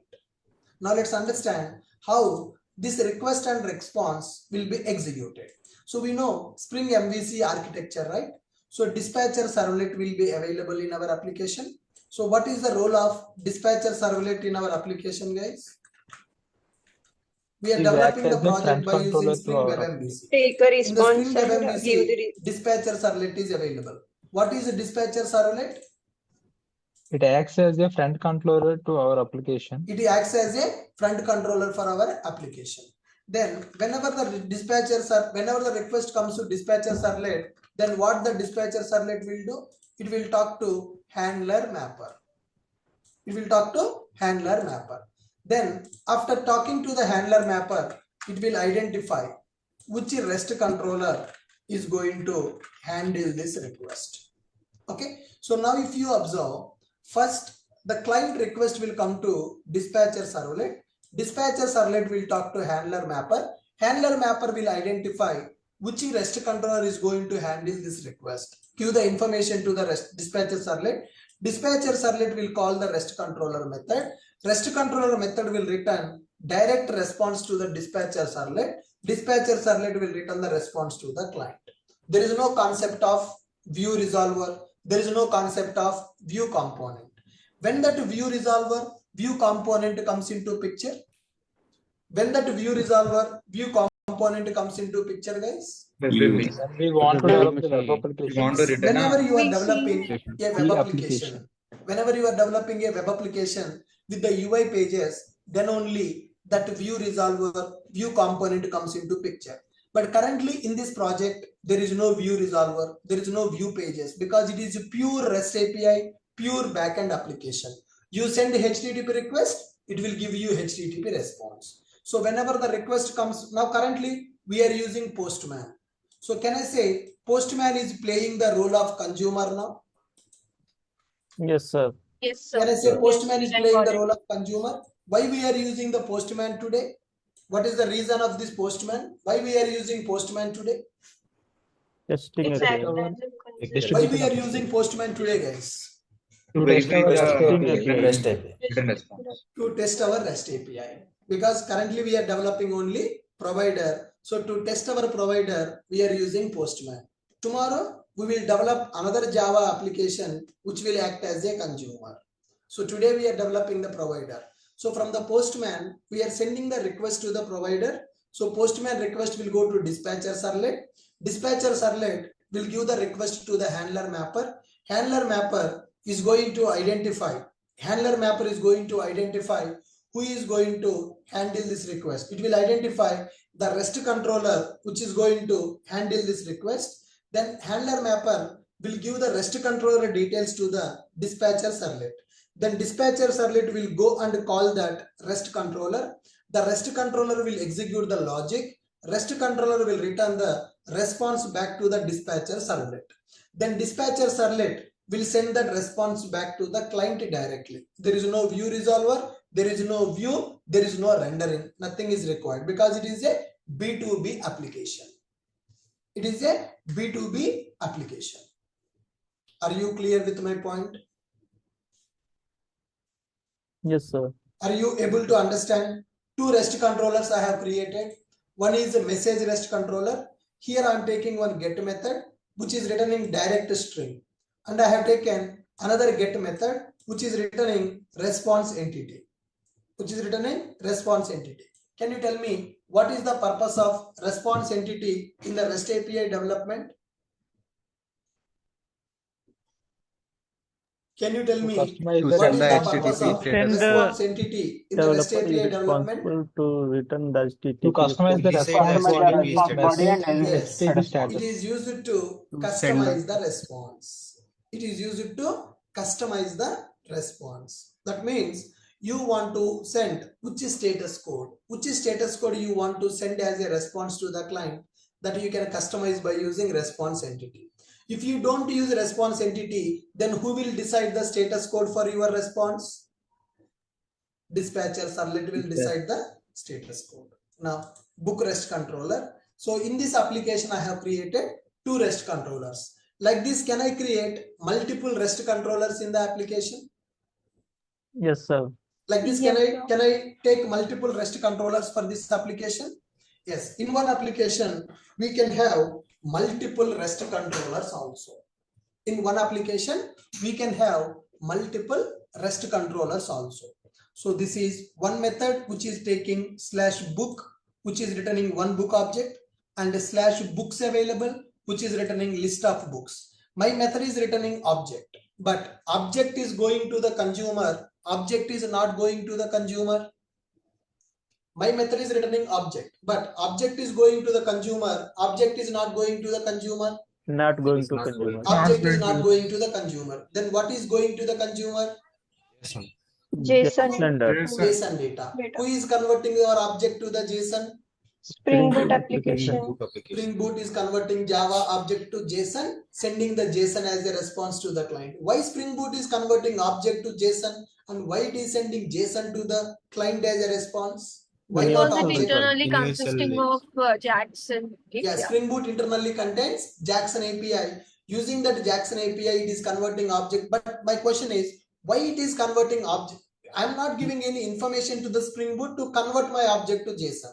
So why Client is Spring not Boot is understanding. taking that object and converting to JSON? Why it is sending JSON to the client as a response? Universal. Client It is goes not. like client to client. To To communicate the achieve distributed application, interoperability. JSON format Why it is is independent. converting object to JSON, guys? To achieve interoperability. What is that interoperability? What is the meaning of interoperability? Converting object to JSON. Platform independent and Why technology it is independent. so? It is converting. I am returning object. I'm okay. I'm returning object. My object is converted to JSON. JSON data going to the client as a response. But the question is, why Spring Boot is taking that decision without any information from the programmer?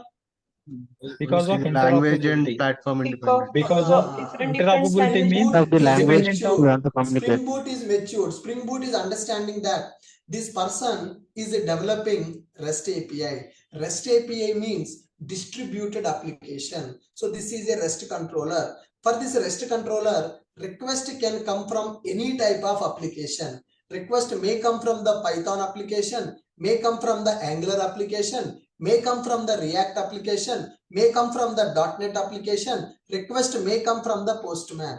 We don't know who is going to send the request. So that is the reason if I send object, this Java object to them, they cannot understand, because consumer can be developed by using any technology. The request can come to the provider from any technology based application. So we need to be interoperable. Whatever the data, whatever the response I am sending to the client should understand my response. That's why let me convert into JSON. Let me send the JSON as a response to the client. JSON is universal. Everybody can understand. Every programming language can understand the JSON. JSON is platform independent. JSON is language independent. So that's why without programmer information also, the programmer is not informing to the Spring Boot. But still, that Spring Boot is converting the objects to the JSON, sending JSON as a response to achieve interoperability. So that means any consumer can access this application. Consumer can be developed by using any technology. They can access this application. So to provide the distributed communication, to provide the interoperability, by default, Spring Boot is converting our Java objects to the JSON and sending that JSON data to the client as a response. How it is converting? In the background, this Spring Boot is using Jackson API object mapper class to convert your Java object to JSON and sending that JSON data to the client as a response. Client will receive that JSON, client will understand the JSON, because JSON is universal format. You understand why Spring Boot is converted to JSON, even though we are not writing any code for that? Sir, is JSON is default, or if you want default, sir. JSON is a default here. What about if you want to see them with JSON? You need to write your own logic there. Okay. Yeah. Okay. So are you clear with my point? How to develop a REST API? How to return one object as a response? Currently here, the objects are hard-coded. Can we take the same data from the database also by using data JPA? Can we read this book's data from the database? Find by ID, find all method. Yes, Can sir. we take the data from the database table also? Yes, sir.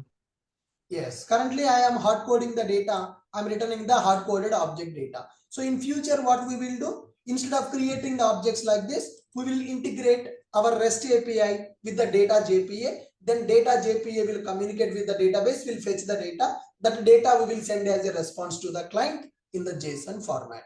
And what is the purpose of this value? What is the meaning of get mapping, value, and produces? What is the value here? This is for readability purpose. What is the meaning of a value here, guys? Value is to declare the URL we are URL pattern. It is to form the URL pattern, unique URL pattern. To map our method with URL pattern. Value represents the URL pattern, and what is produces representing here? What is the meaning of a produces? The type of Type of response data we are we are sending. Which type it of will data return is the Type written of by boot the data object we data get in from the the form of application. JSON Producers will format. represent what type of data we are sending as a response from the provider to consumer. Value will represent what is the URL pattern of the method. Producers will represent what type of data we are sending from provider to consumer. Okay, next one. When we are developing REST API with the GET request method, guys, what is the meaning of GET request? What is the meaning of GET request? Can you tell me? To get the What is data the from meaning the of GET server. To request? get the data from the application. Get the data from the server. So we are talking about HTTP GET request here. So today, whatever the methods we have developed, all these methods are mapped to HTTP GET request. Okay, what is the purpose of GET request? GET request is used to get the data from the server, or we can say GET request is used to get the data from the provider. GET request is used to get the data from the server, or it is used to get the data from the provider. And as GET request is used to get the data, GET request will not contain any request body. So initially we discussed about the request structure, right? So in this request structure, GET request will not contain this request body. This is not available for the GET request. First of all, what is the purpose of request body, guys? What is the purpose of request body? To modify the data. What is the purpose of request body? To send the payload to the server. And the Yes. business data. Request body is used to send the payload to the server. Request body is used to send payload to the server. So GET request will send the payload, or GET request will get the payload. GET request to send the payload or to get the payload? Get the payload. Send the payload. Get the payload. That's why request body is not available for the GET request.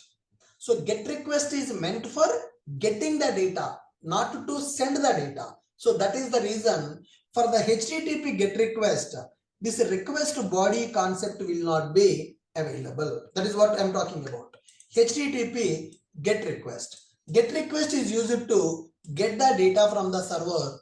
GET request will not contain request body. Okay. So when you want to send a GET request, simply you will specify get http://ashokit.in/courses. Okay. So if you send a GET request to this URL, then what will happen? It will give you all the courses which are available in the Ashokite website. Am I sending any data, or I am getting the data? Am I sending the data, or am I getting the data? Getting the data. Getting the data. Getting the Which data. body is required, or body is not required?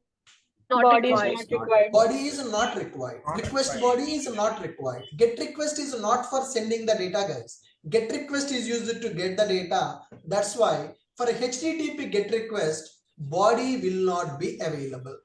For HTTP GET request, body will not be available. GET request is used to get the data from the server.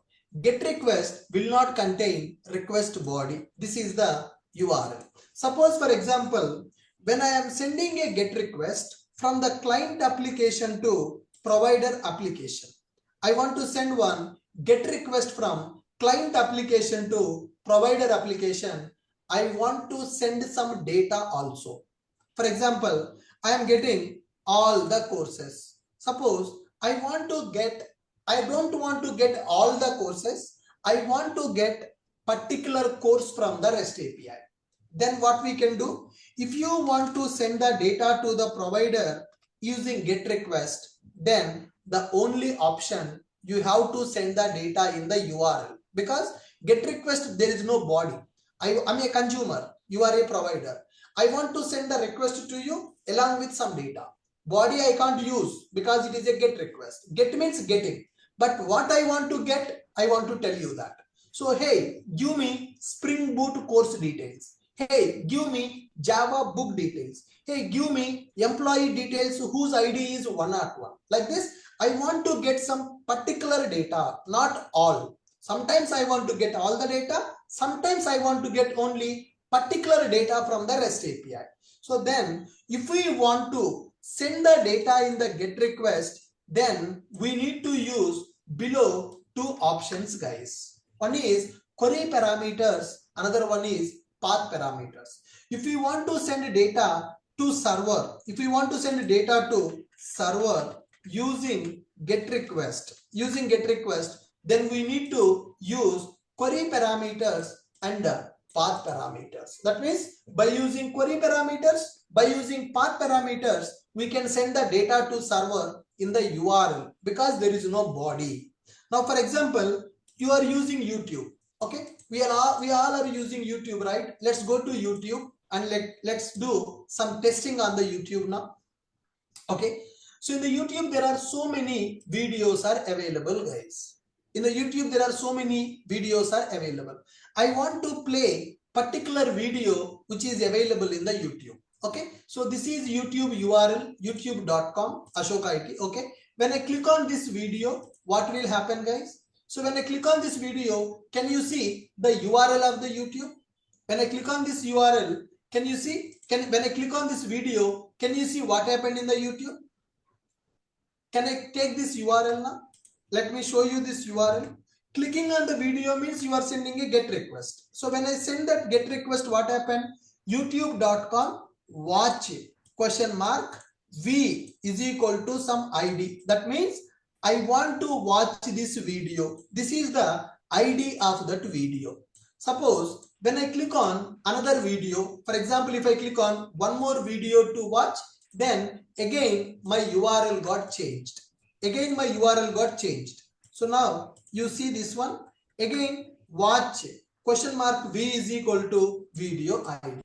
So here in the YouTube there are so many videos are available. So when you click particular video to watch, then YouTube front-end application will send that video ID to the backend application in the URL. So that is a query parameter. So when we are sending a GET request to the provider, or when you are sending a GET request to the server, we can't send the data in the request body because for the GET request, body is not available. Then out of 1,000 videos, how to get the particular video to watch? That video ID we need to send to the server. So how to send the data from consumer to provider in the GET request? By using URL. So in the URL, you can send the data as a query parameter or as a path parameter. So that is what we are talking about. So there is a GET request available. We are developing the REST API. And in that REST API, we are having GET request. What is the purpose of the GET request? GET request is used to get the data from the server, or it is used to get the data from the provider. GET request will not contain the request body. Then how consumer can get particular data from the server? Consumer should send some data to the provider in the GET request. Then we have to send by using URL only. So you can send some data to the server in the URL. How to send the data to server in the URL? We have two options. What are those two options? One is query parameters option is available, and the second one is path parameters option is available. So what is the meaning of query parameter? This is YouTube example. If you see YouTube example 1. So when you go to the YouTube front-end application, YouTube back-end application is available. So when you click on particular video to watch, then YouTube is preparing the URL like this, and it is sending the request to the YouTube backend REST API. Okay, how it is sending that particular video information? By using V is equal to video ID. Here key value. So if you are sending any data to the server like this, this is called query parameter. This is called as a query parameter. So what is the meaning of query parameters? Query parameters are used to send the data from client to server in the URL as a key value format. Okay, so what is the meaning of query? Suppose for example, if you see, this is one example for query parameter. Now if you go to our Ashok IT website, if you go to Ashok IT website, ashokit.in, so there are multiple courses available. There are multiple courses available. Courses offering Java full stack development.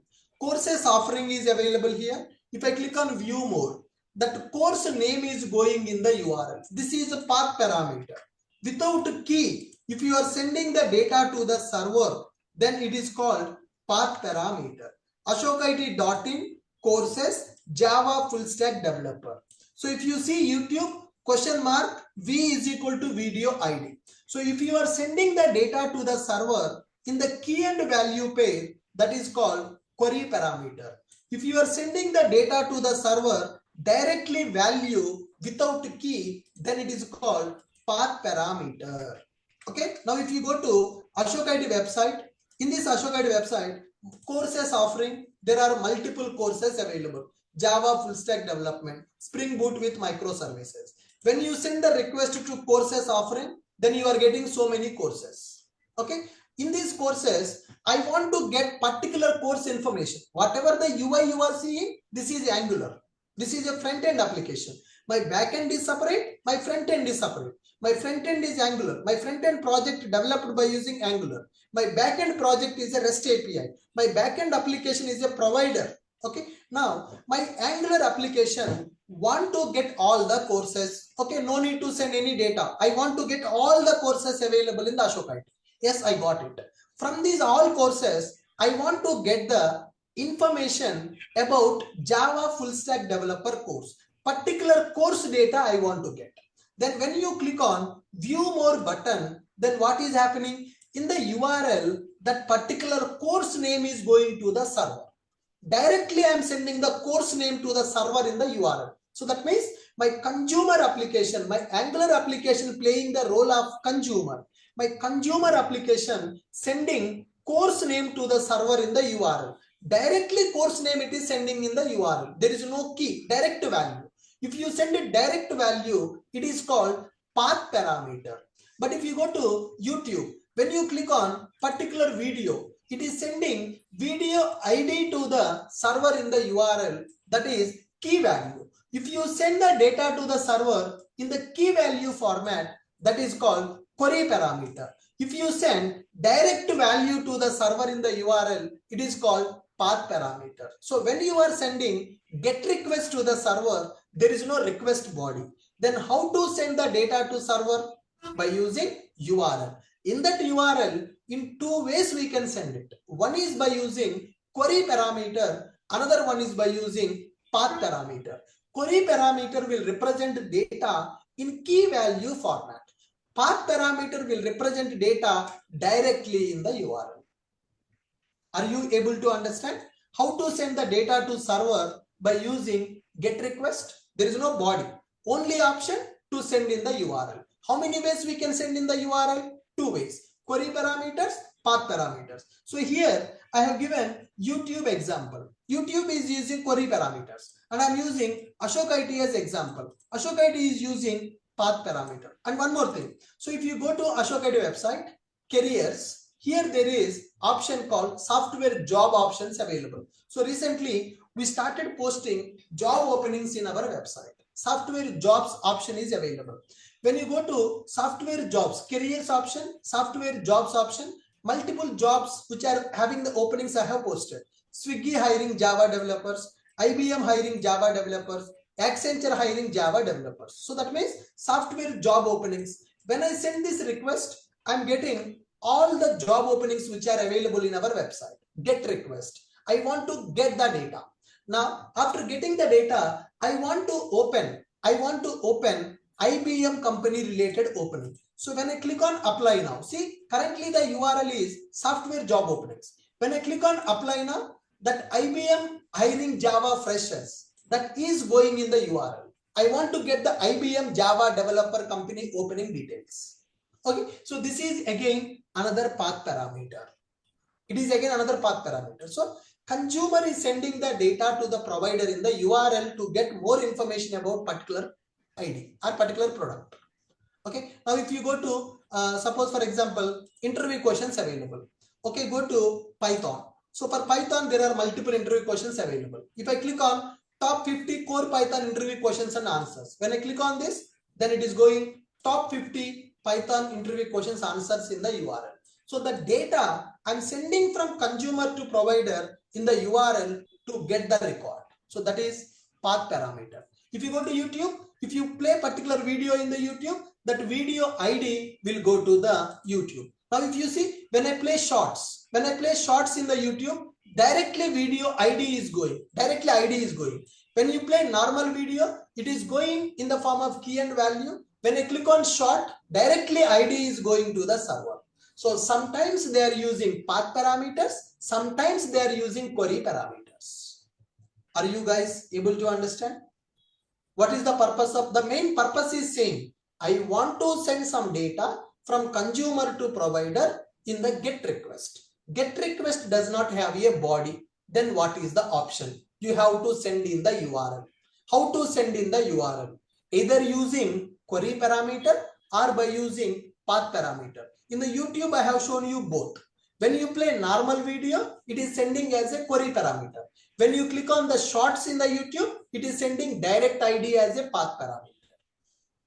Now you see here, when I go down here, how the short ID, this short I am getting from the YouTube. When I scroll, the ID is changing.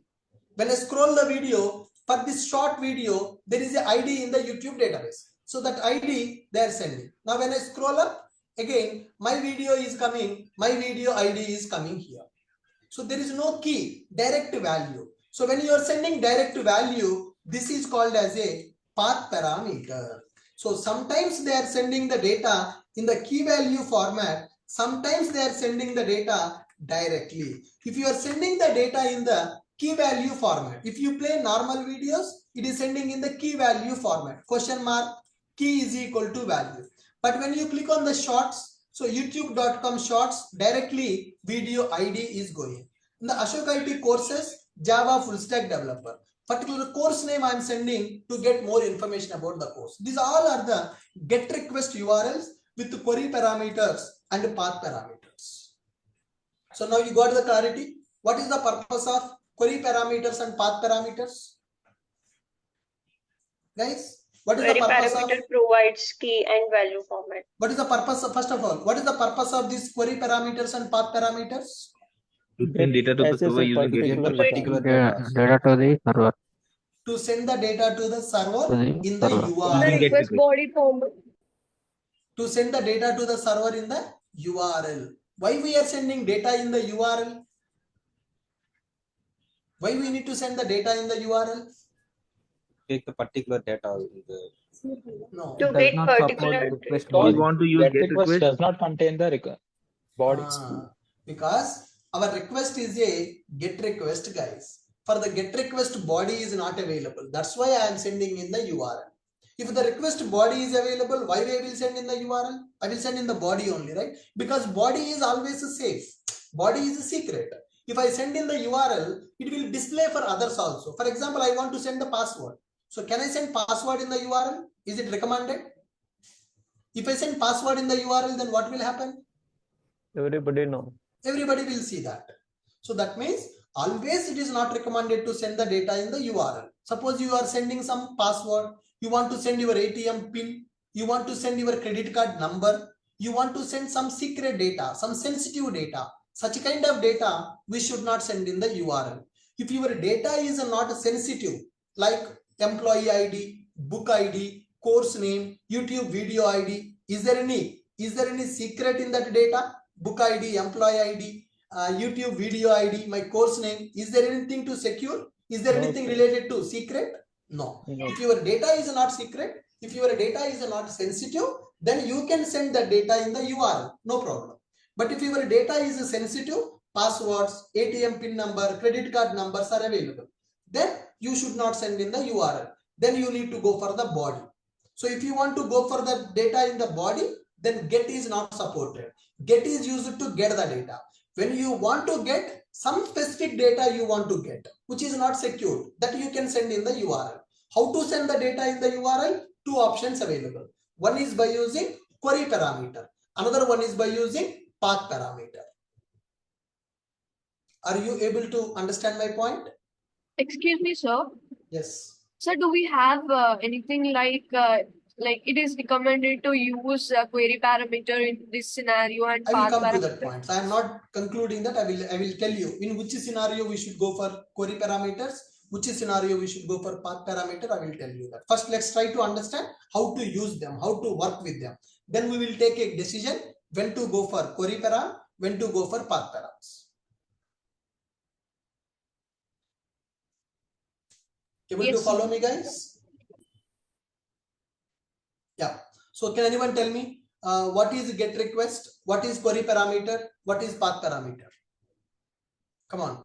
I want revision in the class itself. So whatever the time that you are spending on the Sunday, that should not be wasted.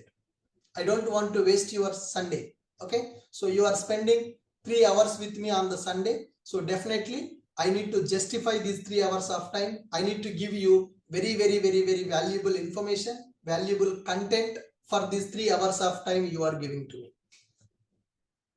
Yeah. Can anyone tell me what is get request? When to go for get request? How to send the data to server in the get request?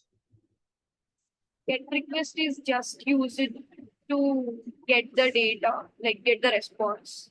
Get request is used to get the data from the server. Consumer want to get some data from the provider, then consumer will send a get request to the server. Consumer want to send some data to the server in the get request. How can we do that? Consumer want to send some data to the server in the get request. How can we do that? In two ways. In two ways, query parameter and path parameter. One is by using query parameters, another one is by using path parameters. Because why we are sending the data as a query parameter, path parameter, even though they are not safe? There is no option. It doesn't have the body. There is no option because get request don't have any body. So that is the reason we are sending the request with the data in the URL. Query parameters and path parameters. Where we can see query parameters and path parameters in the YouTube. Can you see query parameters and path parameters? When you play normal video in the YouTube, it is going with the query parameter. Video ID going with the query parameter. When you play shorts in the YouTube, direct video ID going as a path parameter. So what is query parameter and what is path parameter? What is query parameter? It is used to send the data from consumer to provider in the URL. Okay. So it is used to send the data. What is query parameter? It is used to send data from client to server in URL. Okay. It represents data. It represents data in key value format. It represents data in the key value format. Query parameter, it will start with the question mark. Okay, in my keyboard question mark is not working. Let me take on-screen keyboard. So it will start with the question mark. If you see, whenever you go for this one, always it will start with the question mark. It will start with the question mark and it will be separated by and symbol. So when you want to send multiple query parameters, right? So first query parameter will start with question mark. Second query parameter will start with and. Key value, and key value like that. It will start with question mark and it will be separated by and. When we have multiple query parameters, they will be separated by and symbol. And it will present only only at end of the URL. So whenever you are dealing with the query parameters, always your query parameter should be available at end of the URL. Now let me go to YouTube and let me show you the demo. Go back to the YouTube. So in the YouTube, there are so many videos are available. Okay. So let me play particular video in the YouTube. Let's go to our channel, view our channel and click on any video. For example, Spring Boot full course in 3 hours. So when I click on this video, can you see one query parameter is going to the server or two query parameters are going to the server? Can you check my URL? One query parameter is going or two query parameters are going to the server? Two, sir. Come on. Two, sir. Query parameters are going to the server. So let me take this URL and let me show you. So this is the URL www.youtube.com/watch ? V is equal to ID and T is equal to time. So from which second the video should play? Which video should play? From which timestamp that video should play? Two values are going to the server. So question mark. Up to watch, this is a URL pattern. Watch URL pattern. Question mark. V is equal to video ID and T is equal to time. So from 7190 second that video should start play. Okay, so like this you are going to use query parameters. Query parameters, it is used. What is query parameter? It is used to send data from client to server in URL, and it will represent data in the key value format. It will start with question mark and it will be separated by and. So when you have multiple query parameters, they will be separated by and query parameters always will represent only at the end of the URL. Once your URL pattern completed, at the end only that query parameter will come. And to read query parameters in the REST controller method, we will use request param annotation. So to read query parameters from the URL, we will use @request param annotation. So client is sending query parameters. Now I want to read that query parameter. Client is sending a query parameter. I want to read that query parameter. To read that query parameter, we are using one annotation which is called @request param annotation. Okay. Now, so let me write one example. So let me take one more REST controller in the project. Already two REST controllers available, right? Now let me create one more REST controller which will deal with query parameters. So let me create new Java class. I'm taking this as product REST controller. I'm taking one more REST controller called product REST controller. Can you tell me how to represent this as a REST controller? REST controller annotation. How to represent this as a REST controller? REST controller annotation we are using. Let me write one method. Public response entity. I'm returning some string. Okay. Why do you use an angle bracket here in this? Get product info. Get product info. Okay. Here I want to take integer ID. Now what I will do is string message is equal to some null, and I will specify if ID is equal to 101, then message is equal to this is Apple product. This is Apple mobile. Get product info, ID is equal to 1. Then I will say Apple mobile price is something like 85,000 INR. Okay. Else if ID is equal to 102, then I will say message is equal to Samsung mobile price. I'm going to say this as 65,000 INR. Okay. If the ID is not 101 and 102, I will say message is equal to no product found.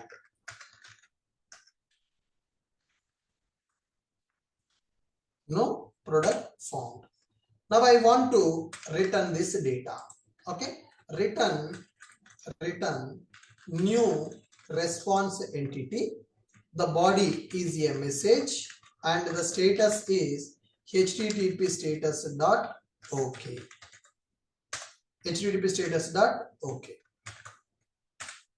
Are you clear with my point? So I'm taking ID as a method parameter. So based on the ID, I'm deciding what response I need to send. So how the ID will come? ID will come as a query parameter. Get mapping slash product. How I will get this ID?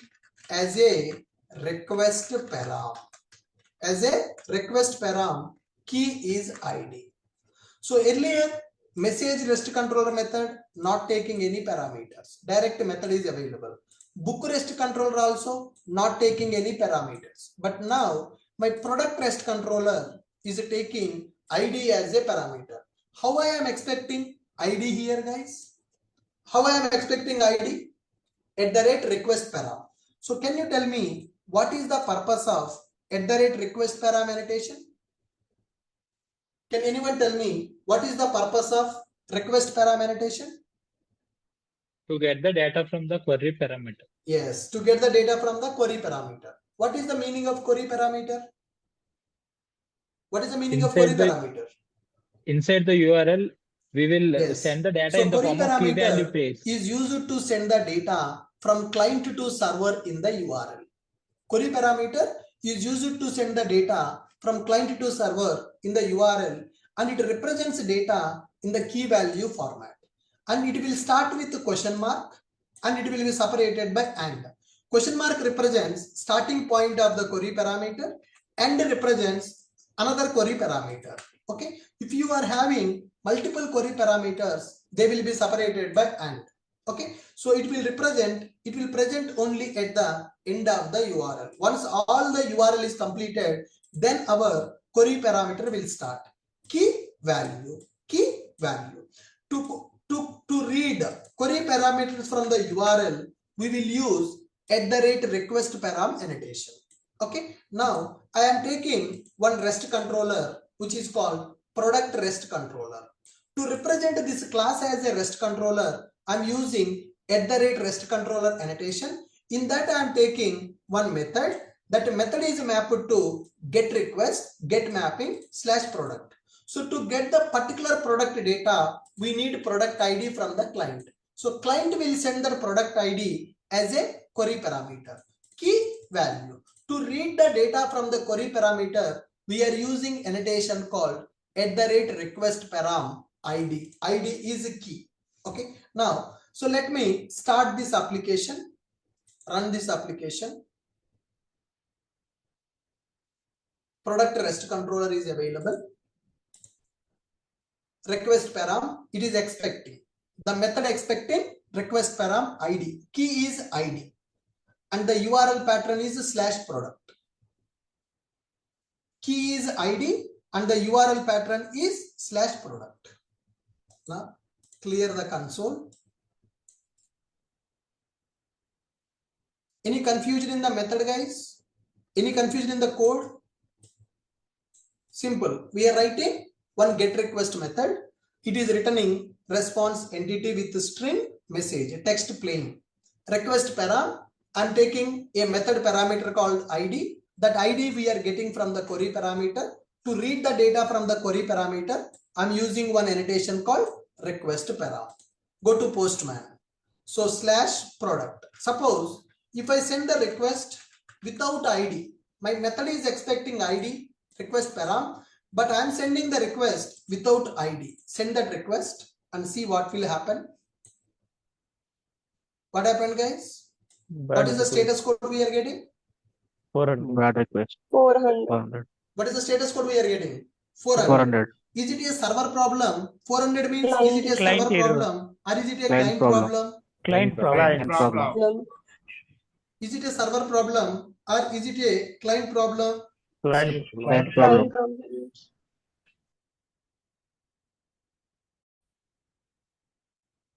Client problem. What is the problem? URL Server to send the query parameter question mark ID.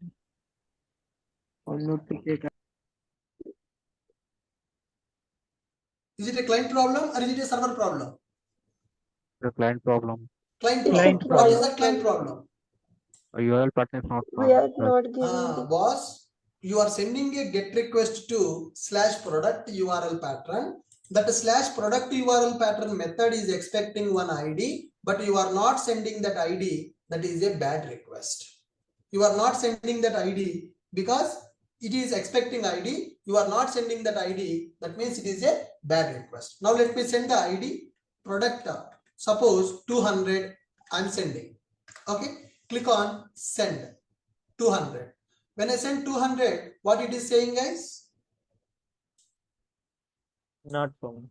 404. 200. How I am Not sending 200? Am I sending it as a query parameter? Am I Path sending it as a parameter. path parameter? Path Path parameter. parameter But you are what my sending method is to expecting? Expecting query query parameter. parameter. How to send query parameter? Question mark Question Question mark mark equal ID to equal T to ID 200. is equal to 200. Key, that is question product question mark. Okay, I need to use a question mark here. So question mark ID is equal to 200.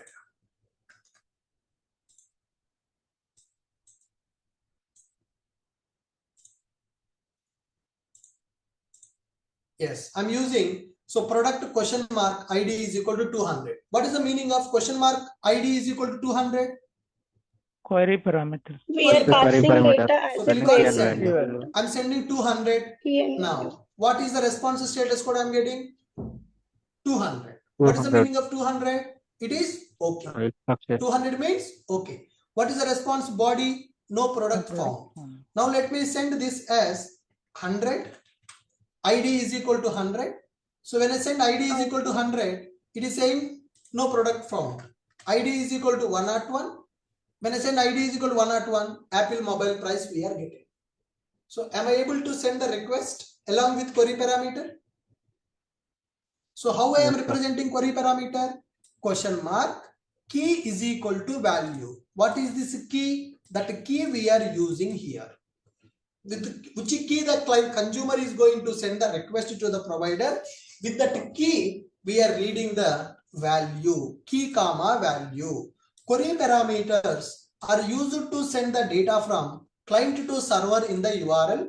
To represent, we will represent the data in the key value format. For example, ID is equal to 101. Name is equal to some Ashok, something like this. ID is equal to 101. Name is equal to Ashok, something like that. It will start with the question mark and it will present at the end of the URL. It will be separated by and. How we will read the query parameters? To read query parameters from the URL, we will use one annotation that is called @request param annotation. To read query parameters from the URL, we are using one annotation called @request param annotation. Can I send multiple query parameters also? Guys, can I send multiple query parameters also? Yes. How to read multiple query parameters? Comma. So if you are sending name also, then I will take string name. Then how to read that name? Again, I will use @request param annotation. The key is name. Something like this. This is query parameter 1 and this is query parameter 2. So like this, your method can take multiple query parameters also. Your method can take multiple query parameters also. If your method is taking multiple query parameters, how we will send them? Question mark ID is equal to 101. Then what we will do? Name is And equals to name is equal to some Ashok. Something like this. Anything. Whatever that you want to send. Key and value. Key and value. They are separated by using AND. They are separated by using AND operator. So like this, one method can take multiple query parameters also in the form of key and value. Okay, next one. What is path parameter, guys? What is path parameter? Can anyone tell me what is path parameter? What is the purpose of path parameter? We only send value in the Yes, URL. it is used Instead to of send key the value. data from client to server in the URL. Path parameter will represent data directly. Okay, no key value. Path parameter will represent data directly. No key. No key. Example, YouTube short video. So when you play particular short in the YouTube, directly that ID is going.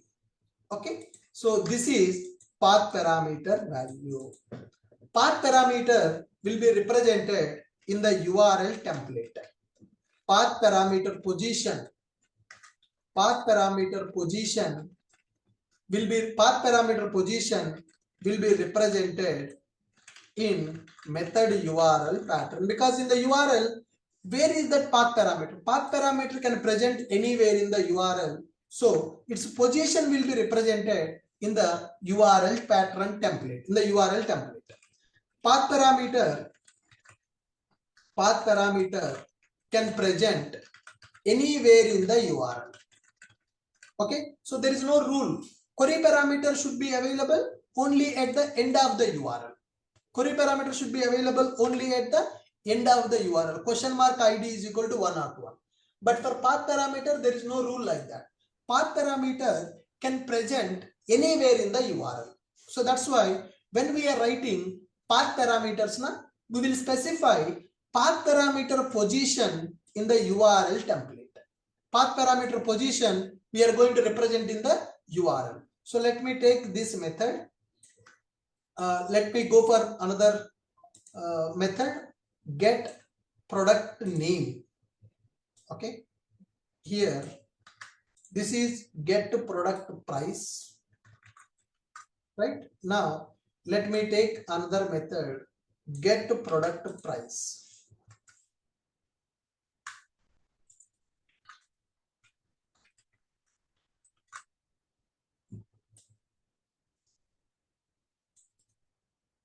Get product price. This is Sir, get above product you price. have This is get product name. Yeah, get product name slash product slash ID, curly brace ID. So what is the meaning of this curly brace ID? Path parameter position in the URL, because query parameter means key value. So there is no problem, and always it will be available at the end of the URL. But when you go for path parameter, for the path parameter, there is no rule available that can be present anywhere in the URL.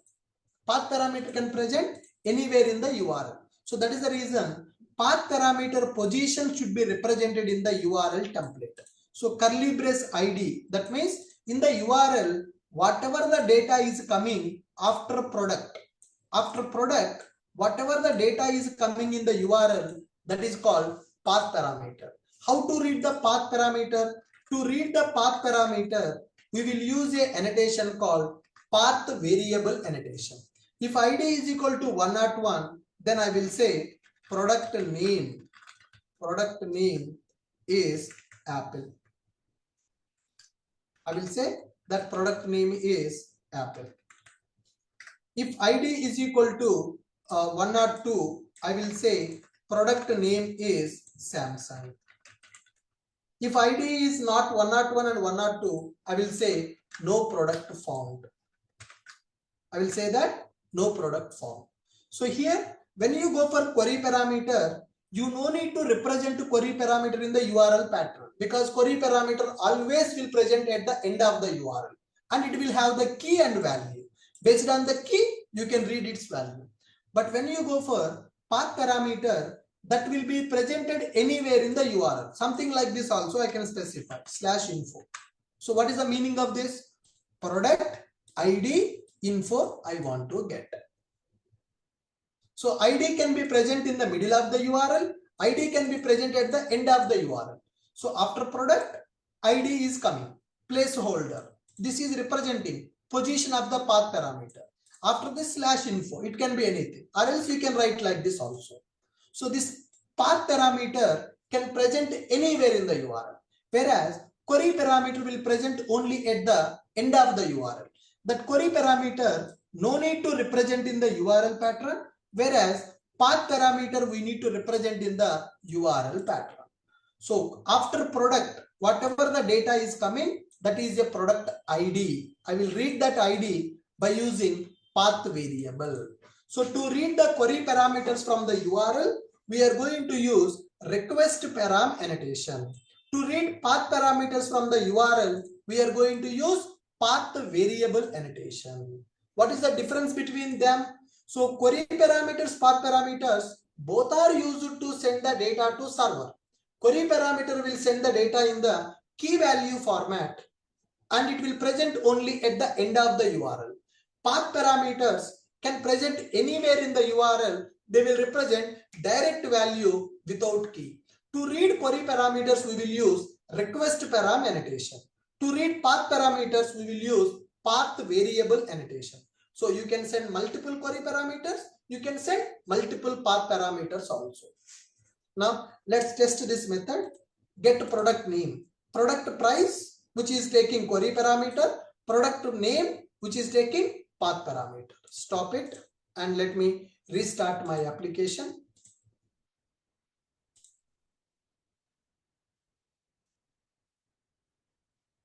I'm restarting my application.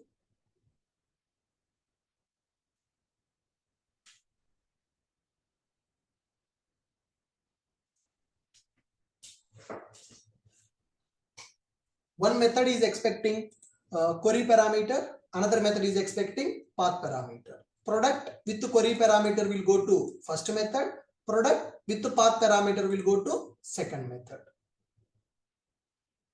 Okay, application is getting started. It's ready.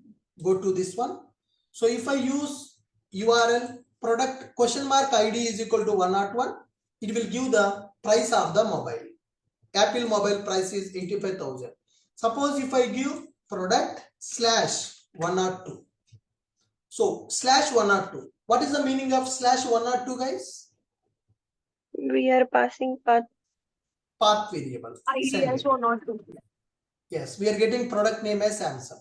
Product slash 102. This is a path parameter. Product name is Samsung. So if I send product question mark ID is equal to 102, we are getting the price of the product. So if you send query parameter, you are getting the price. If you are getting path parameter, you are getting the product name. Just I want to show you how to send path parameters and how to send query parameters to our methods. So if you send query parameter, it will give you the price of the mobile. If you send path parameter, it will give you name of the mobile. So how to send query parameters and how to send path parameters and how to read them. Are you clear? What is request param annotation and what is path variable annotation?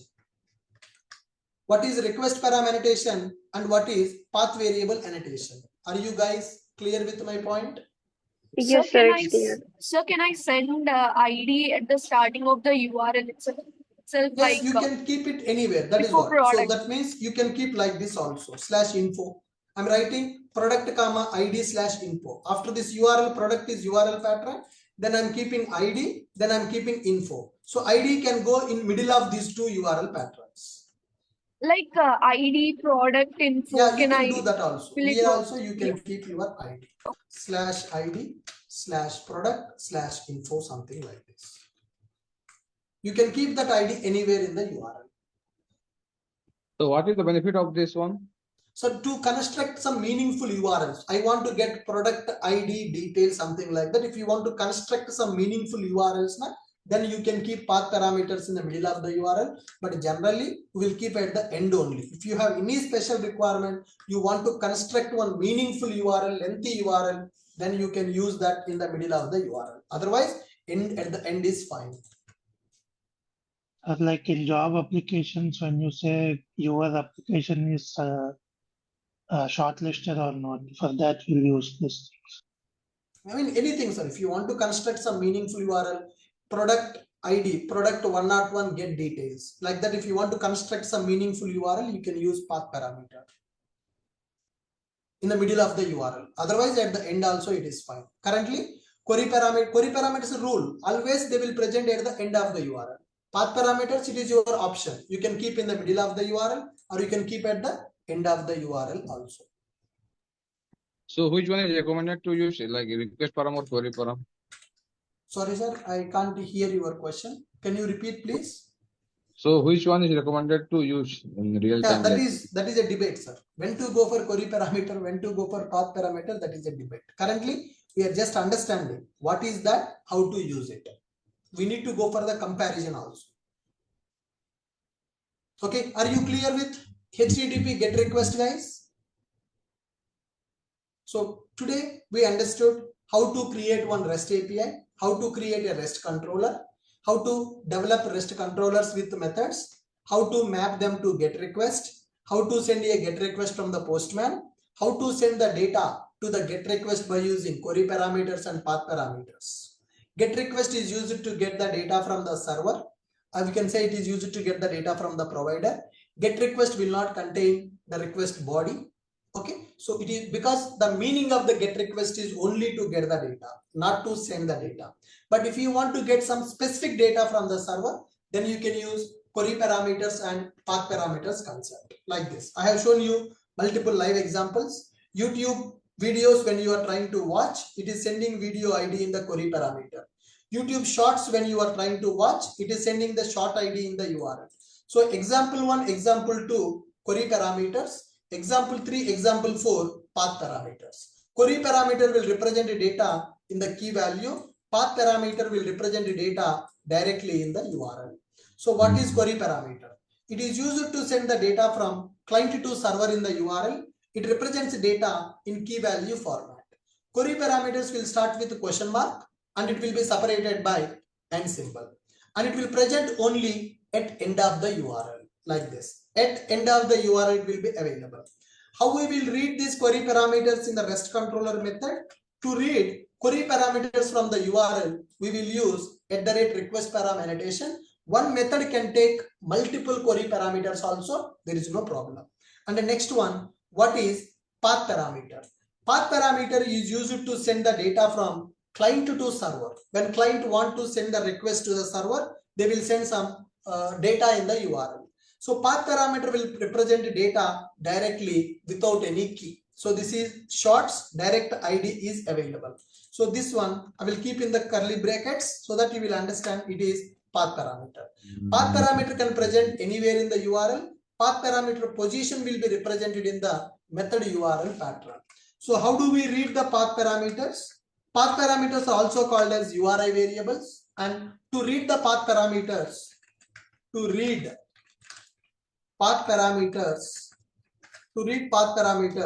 will use @path variable annotation. To read query parameters, we will use request param annotation. To read path parameters, we will use @path variable annotation. Now I have given the demo also.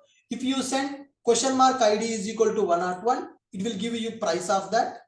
And if you give /direct ID, it will give you name of the product. Question mark ID is equal to 101 /101. So if you give /101, that means it is a path parameter. If you give question mark 101, that means it will give you price of the mobile. So two methods taking two different types of input. One method is taking path parameter, one method is taking query parameter. Now the question is, sir, in which scenario we should use query parameters in our REST API method? In which scenario we need to use path parameters in the REST API method? When to use query parameter? In the YouTube we have seen both. YouTube is a very big application, right? In the YouTube I have shown you both. When you play particular video, it is going as a query parameter. When you play short, it is going as a path parameter. That means they are using both. So why they are using path parameter for the short videos and why they are using query parameter for the normal videos? So in which scenario we should go for query parameter? In which scenario we should go for path parameter? Can you guys do some analysis before I am going to give the answer? Can you do some research? When to use query parameter? When to use path parameter in the API development? Guys, come on. Okay, sir. Sure. So you have seen in the YouTube. In the YouTube, both available or both are not available? Both are available. So where Yes, YouTube both are is using path parameter? Guys, in which scenario YouTube is using path parameter? In which use case YouTube is using path parameter? The playing part. Playing specific videos. For normal video playing, it is using video ID. It is sending video ID as a path parameter. In which scenario YouTube is sending video ID as a path parameter? multiple playing value. short. If you will send that case with the and, it will go to path parameter. If you will You do single, some research. In which scenario we should go for path parameter, in which scenario we should go for query parameter. You do some research and you let me know in the next class. Guys, I have a request. Can we have class in the evening also? Today I am free. Sir, please, sir. No, sir. No? what time, No, sir? sir. Tomorrow we can meet. Not tonight. We have time to practice now. You can practice these things in 1 hour and evening we can discuss about the post methods. Today we discussed about get method. I want to talk about post method. If all of you okay, then I can take the class in the today evening also. I am free today. Sir, we can continue tomorrow, sir. We will practice. Continue tomorrow. Watch the class, sir. Sorry?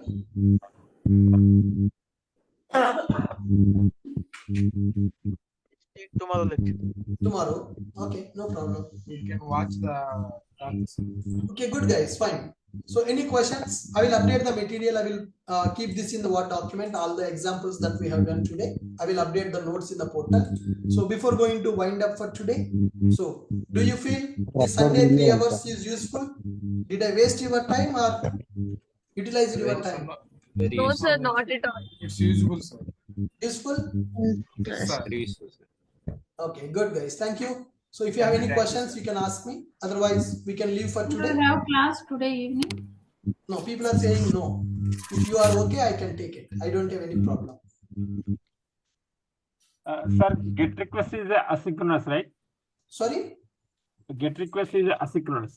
No, sir. Currently, whatever the requests we are sending, these all are the synchronous requests only. Maybe you are talking about idempotent.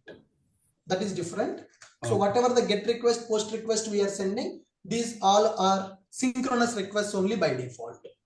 So what is synchronous, what is asynchronous, that we will discuss in the coming classes. Sir, every YouTube video have unique ID, na? Every video having YouTube ID, yes, sir, definitely. Otherwise, they can't identify, na? So for every video, a different ID will be available. The ID in the back end, they will store every YouTube ID, every YouTube video with a different ID. So whenever you play that video, whenever you click that video, based on that ID, they will get that video to play in the browser.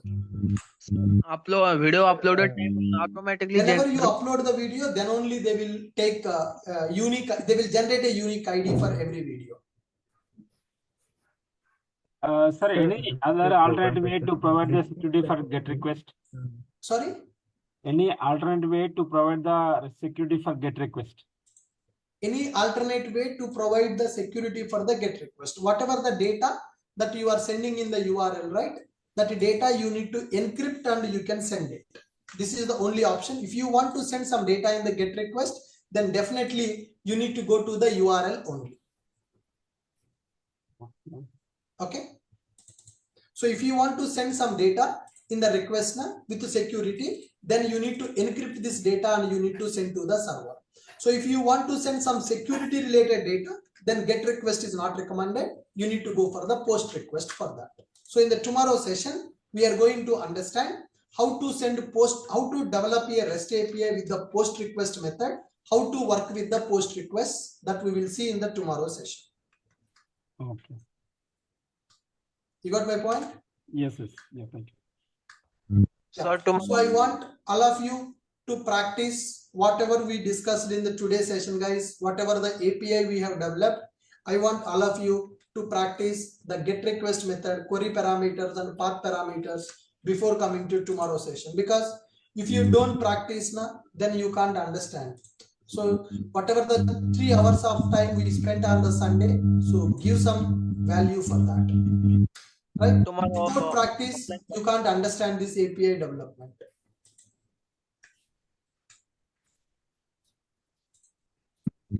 So tomorrow online and offline class? I will come to offline, sir.